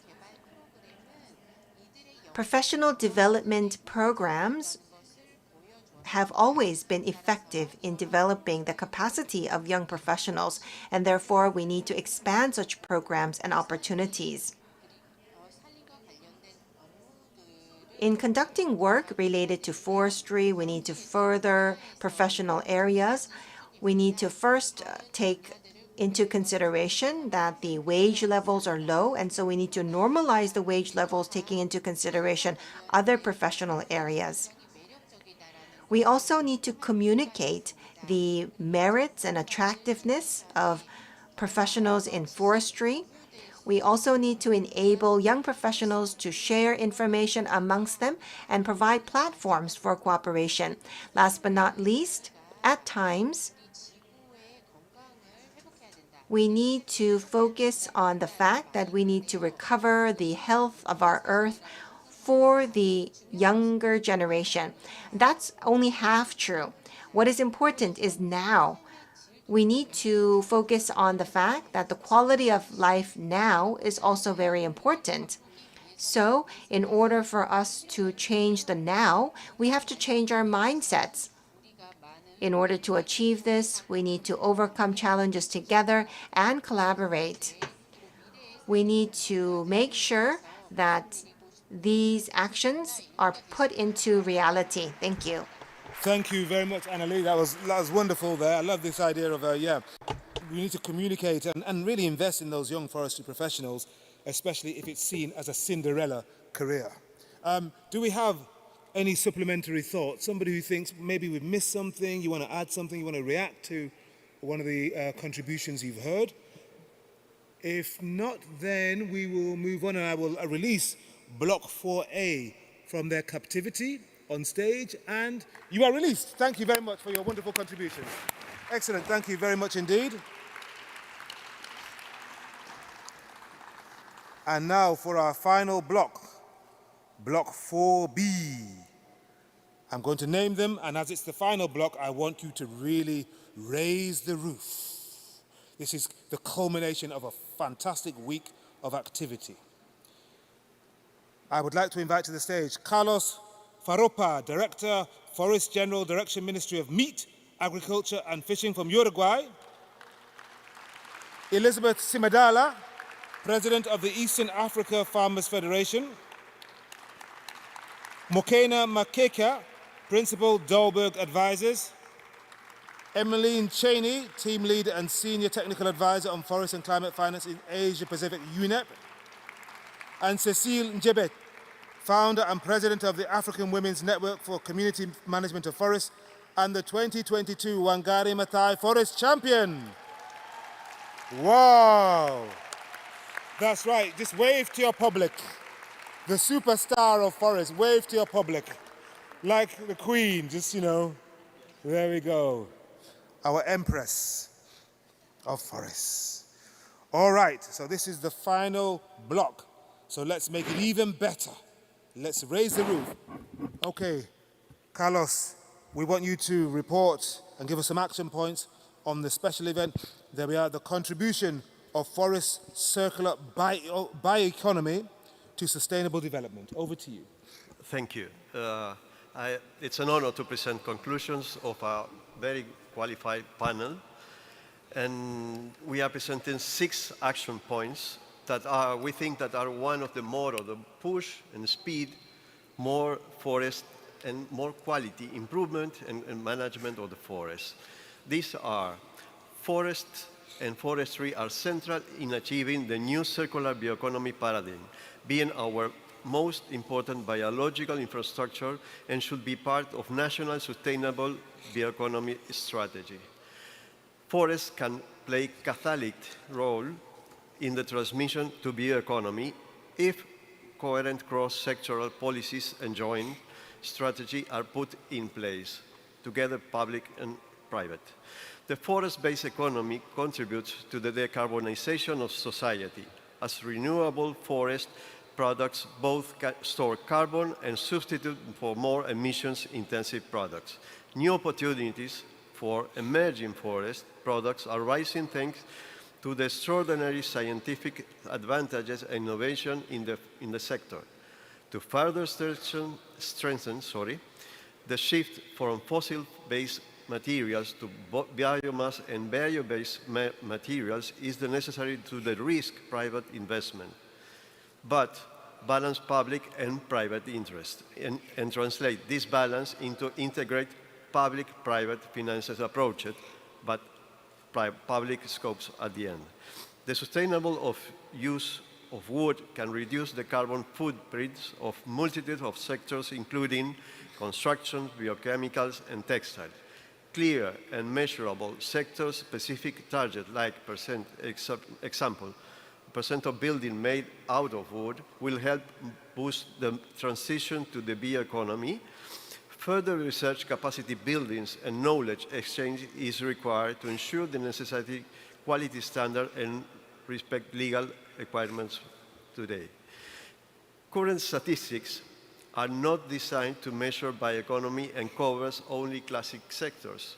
So, in our country, a case study was chosen as a case study for difference this case and measuring bioeconomy, and it was not easy to do it. My country is Uruguay, sorry. For effective bioeconomy monitoring, we need to identify clear monitoring objectives and collaborate across the sector to better integrate. A growing bioeconomy can empower communities and indigenous people by creating green and good jobs, enabling local value addition, and developing local markets. So these are the scope of the sustainable development of the UN. Opportunities created of non-good forests value chains must be sized to support uplifting of marginalized people, the conservation, and sustainable use, biodiversity, and the expansion of the forest sector beyond wood. To achieve a circular bioeconomic transition, more forests and trees are needed, are currently existing. Therefore, we must conserve, manage better, and actively restore forests. And I write that. The expected increase in demand in forest products will require an expansion of the resource base through sustainable plantation, agroforestry, and other suitable land use systems, and is expected to further increase the value of forests. Finally, but not less important, look us, we are people from different countries with different situations in our own nations, but we are a lot of common points of view. Okay. So this is one of the big final conclusions for me in this World Congress Forestry. We have a shared interest, Carlos, definitely a shared interest. Yes. Thank you very much indeed for that. Thank you, Carlos. Yes? Every time I look at Elizabeth, I think of what she went through to get here. I won't go into any details, but it's wonderful that you are here and that you've made such a powerful contribution during your time at the Congress. So you're going to report and give us action points of the special event. I was at this one, Rural Finance and Forest and Farm Producers Enterprises at the Center of the Green Recovery. Elizabeth, your time starts now. Yeah, Thank you very much.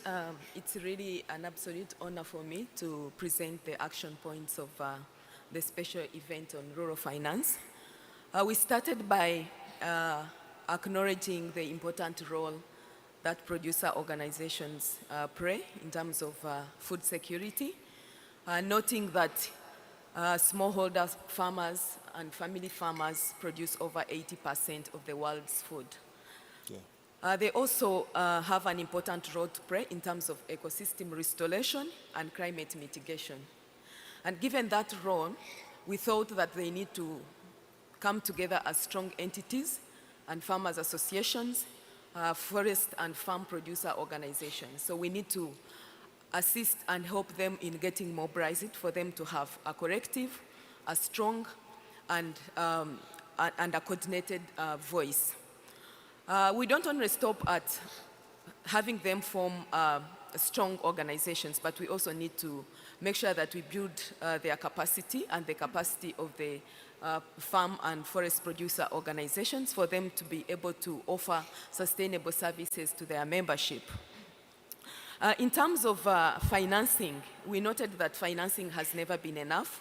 So there is need to have a multi-stakeholder approach and build a strong and mutual partnership at different levels to make sure that we create synergies but also leverage on each other in terms of sharing knowledge, experiences, and opportunities. We noted that also actors need to come together, to speak together, to find solutions together. On access to climate financing, there is need for national and regional FFPOs to have access to financing. And not only access to financing, but information on the procedure on how to access such funds should be available and accessible by them.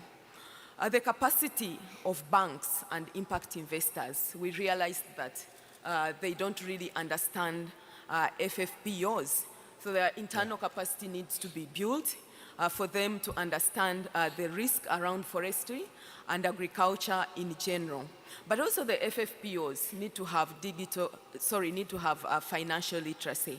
There's need for a mechanism on how to support these FFPOs, for example, on their first encounter on accessing loans. We need branded financing, and the technical assistance facility should be part of this, but also innovative financing to be able to bypass the barriers that are attached to access to financing by FFPOs. Youth and women's role is very critical, so we also need targeted interventions to make sure that we have schemes that are targeting women and youth, and also innovative mechanism to have them have direct access to climate financing and financial schemes. And lastly, FFPOs must be paid for their contribution to maintaining the landscape and providing food security to ensure that their businesses are sustained and are put to scale. The FFPOs are committed to accelerate and double their role in restoration of our environment for a sustainable future. We are the solution, and together we can. Thank you very much, Elizabeth. That's great. That's right. I remember from the session, we've got to try and de-risk, but there needs to be, although for example, the women working there, let's say they're in an FFP, or maybe they need the support, the financial literacy, but also the banks and the funding institutions, they also need to change their minds or shift their mindset and to meet these women or these FFPOs halfway. At the moment, they're not. Right. Let's move on to the gentleman on your left, Mokena Makeka, Principal Dahlberg Advisors. And Mokena, you're going to report and give us some action points of the forum, Sustainable Investments in Forests for People, Profit and Nature. So yes, sustain us with some investment. In order to unlock sustainable investments, I'd like this audience to think of three key words: opportunity, abundance, and urgency. There's an opportunity for us to develop sustainable climate-smart plantations, an opportunity to unlock the abundance of the forest, and an urgency to address landscape restoration. This will be required in order to unlock this potential for sustainable investments. This also includes agroforestry and agroforestation. The important message being, if we look at demographic change between now, 2030 and 2050, it is very important for us to create a new abundance to respond to these growing needs. Mobilizing finance to implement this will be critical, and the private sector has a key part to play here, not just as passive agents who comply with regards to the regulations of the state, but really in terms of their ability to forge partnerships with communities, to drive entrepreneurship on the ground, but to also catalyze new forms of arrangements and engagements with regards to various actors. Green finance, therefore, will become essential in this space. There's been lots of discussion both at COP, last couple of years, the transition from sustainable targets, from CSI towards ESG. The reality is that this innovation needs to continue. Green finance needs to find new and other engaging mechanisms to engage with this opportunity and abundance and the urgency that I described. But it's also important to remember the role of restoration. Plantations will have a critical part in this future, adaptation and mitigation of existing forest resources, a better understanding of the value of ecosystem resources, and how do blended finance models come into the picture so that the value of forests actually increase, so that livelihoods, wages, and the viability of these ideas become far much more attractive. So it suggests new investment vehicles. It further suggests that new projects will need to emerge and that there's an abundant opportunity for innovation between now and 2030 to create new proactive financing measures, a different sort of investment approach, and one which can ultimately lead us towards a more sustainable future. In closing, climate-smart, sustainable wood value chains are dependent on agile, active investment that understands opportunity, abundance, and urgency. Let's grow our cities, and let's restore the planet. I thank you. Very good. 2 minutes 30. Bang on. Brilliant. Well done. Thank you very much. I like that. The idea of this agile creature that is constantly on the lookout for new investment vehicles, innovation, and wants to transform things, a mindset shift. Some people mentioned mindset shifts earlier. Emmeline Cheney, Team Leader and Senior Technical Advisor on Forest and Climate Finance in Asia Pacific from UNEP. Hello, Emmeline. You're going to talk to us and you're going to report and give us some action points of the forum, Fire Management Forum, Wildfires Beyond Forests. Thanks, Henry. All right, so the first message that came out of this Fire Management Forum is that the frequency, severity, and extent of wildfires are increasing due to climate change and human pressure on forests. Landscape and forest wildfires are only expected to intensify, unfortunately, and they must be tackled at local, national, cross-border, and global levels. This requires strategic fire management, detection, prevention, and suppression, coordinated approaches, research, and international cooperation. The second message that came out of the forum is that wildfire management goes well beyond forests, indeed. It includes infrastructure, health, transport, tourism, and many other sectors affected by fire. So cross-sectoral action is needed. We've heard this many times this morning and throughout the Congress. We need integrated fire management approaches to adapt to ongoing change in wildfire risk. We need to work across geographies with multiple disciplines, addressing multiple risks and engaging with a broad range of stakeholders. This will require networks, fire management networks. Some are existing, we also need some new ones to enable regular engagement, relationship building, and exchanges. The priority actions of the Sendai Framework for Disaster Risk Reduction 2015-2030 are more relevant today than ever. We need them to better understand wildfire risks, strengthen governance to manage these risks, invest in risk reduction for resilience, and enhance fire preparedness for effective response. To address this huge challenge, the Global Fire Management Platform will be there to build global technical competence and integrate the capacity of all partners. Emerging mechanisms such as AFFIRM, Assuring the Future of Forests with Integrated Risk Management Mechanism, AFFIRM, will also help advance integrated fire management. And my main takeaway, final point, is really that we need to better understand the factors driving wildfires, but above all, we need a shift. We need to shift our focus from emergency responses to fire and start investing a lot more in reducing the risk of fire, in getting prepared for them, and in facilitating recovery. Thank you.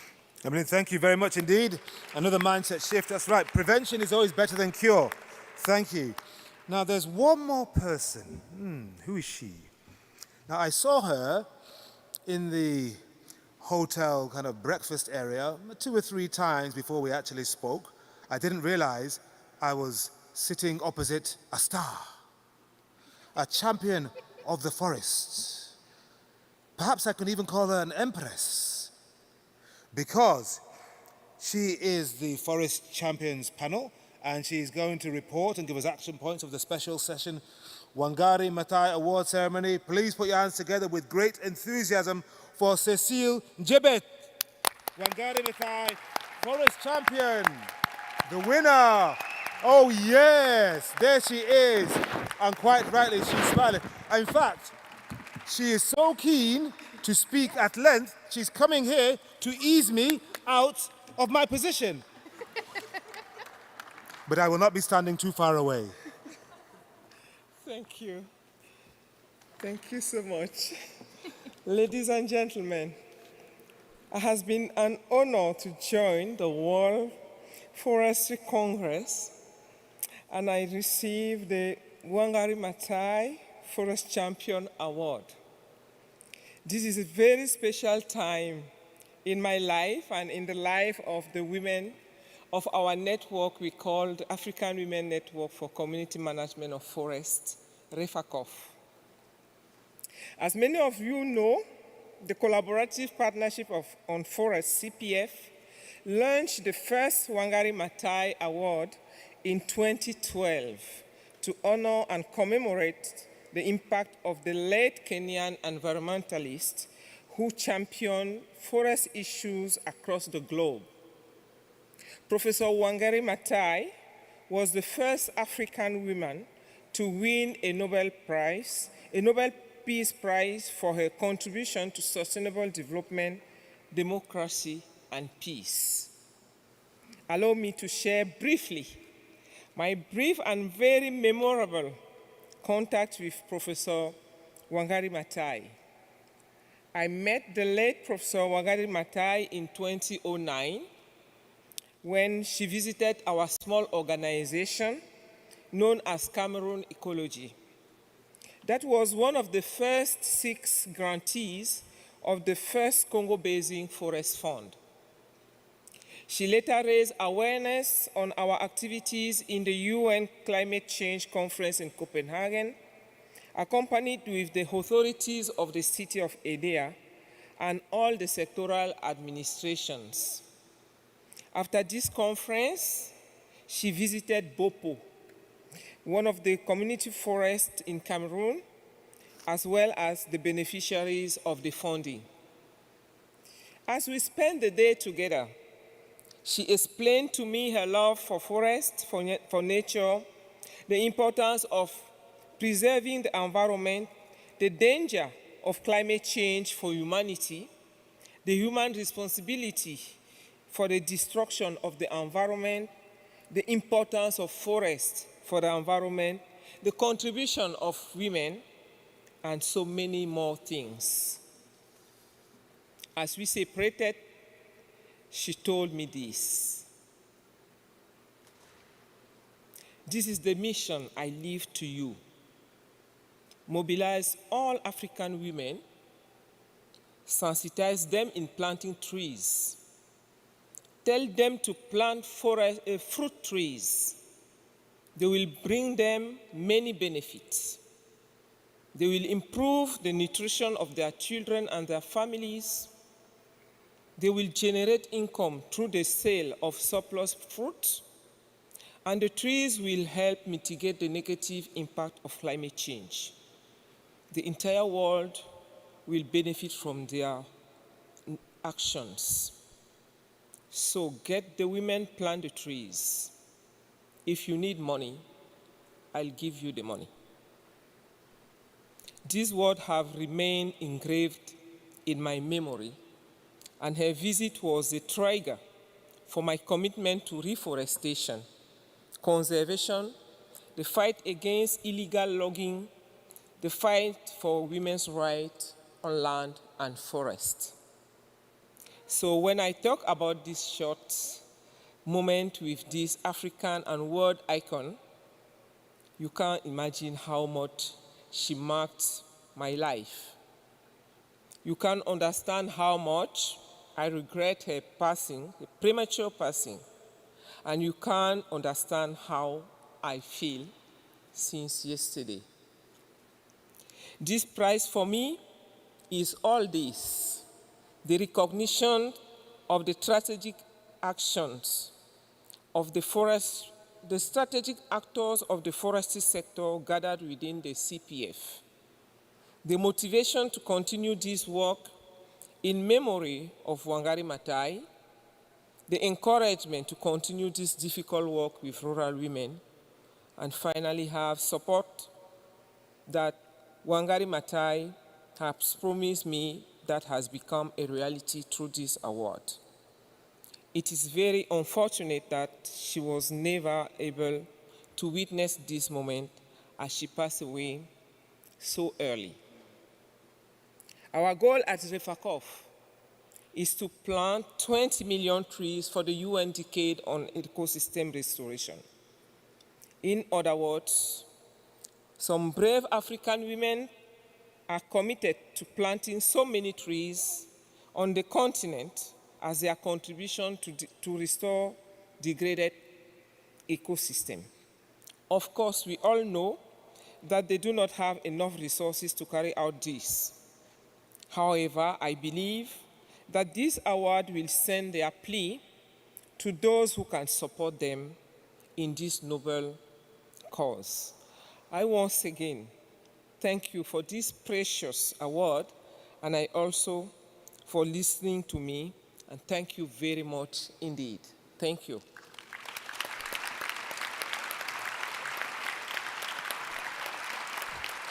Fantastic, Cecile.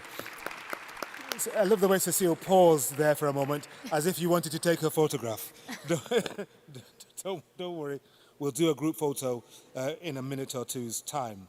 But I just want to thank all the speakers who've joined us today, both to summarize the week so far, the 15th World Forestry Congress. It was a difficult task, given just how much has been done and the intricacy of the import of the discussions and events that have taken place. Now, for those of you who haven't yet spoken, but who came to the events during the past 5 days and who feel that there's something missing, or you want to add to something or comment, or just to say, hey, I'm here and I'm a human being and I love trees, you can speak now or forever hold your peace. But you have to, yes, gentleman there.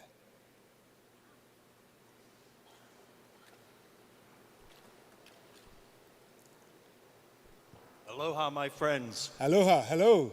I'm Jim Chamberlain. I'm from the U.S. And I am inspired by everything that I have heard this past week. At the same time, I'm saddened. And I'm saddened because by focusing everything on wood, we forget the many things that come out of forests that are not wood-based. We forget that forests are the source of food and medicine for billions of people. The bioeconomy is a new concept. It is fresh in our minds. It is the time now to mold it, to expand it, to include the many, many other products that forests provide billions and billions of people. Those people will remain disenfranchised and marginalized in our global society until we embrace these many, many products and resources that are out there. Forests are much more than trees. Thank you very much. Well, to be honest, I've been to a lot of sessions. And carbon. Thank you very much for your point. In some sessions, I've heard people talking about a basket of products and a range of products, not just the wood and other things. But the point is well made. thank you very much for emphasizing it again. So, any other further point? Oh, yes, somebody there, yes. Put your hand up. Please tell us who you are and make your point brief. Thank you. Yes?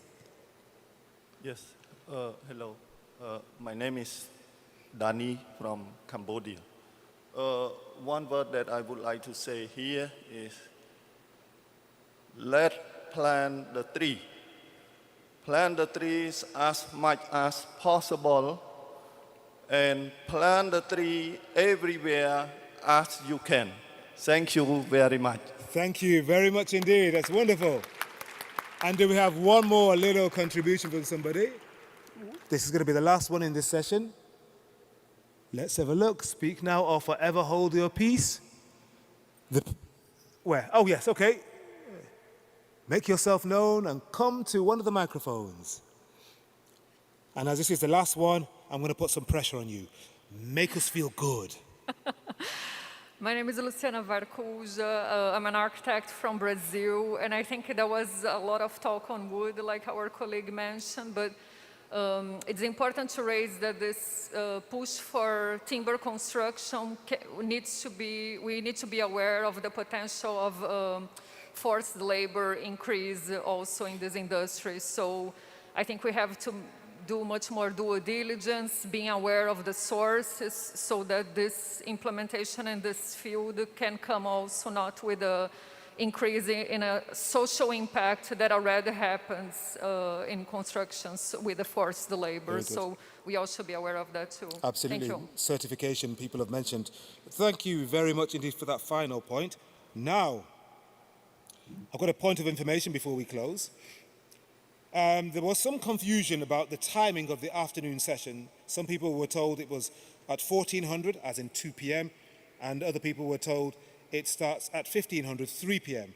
The confirmed time for the afternoon session, which I believe is the final session, is 3 p.m., 1500. So it is 3 p.m., not 2 p.m. There was a mistake in one of the programs. The afternoon session starts at 3 p.m., i.e. 1500 this afternoon. Great. So I wish you an excellent final day here at the 15th World Food Congress. Food? I'm hungry. For forestry. But the forest can provide me some nutrition and some food. I sincerely hope you will bring some of the lessons you've learned and inspiration from this session back home with you. I know I certainly will be. I've got a platform and several outlets, and I'll be using the inspiration from this in exactly that way. So thank you very much indeed. I want to ask the speakers, all the speakers who came back and who reported, to come up on stage for a group photo. Thank you very much indeed. And the way forward, well, what is the way forward? Everybody plant a tree, each one teach one, due diligence, bioeconomy, all of that, and keep the faith. Thank you very much indeed. Speakers on the stage, and thank you everybody, and see you this afternoon. Thank you very much indeed. Come on, put your hands together. Put your hands together for a wonderful session. Thank you very much indeed.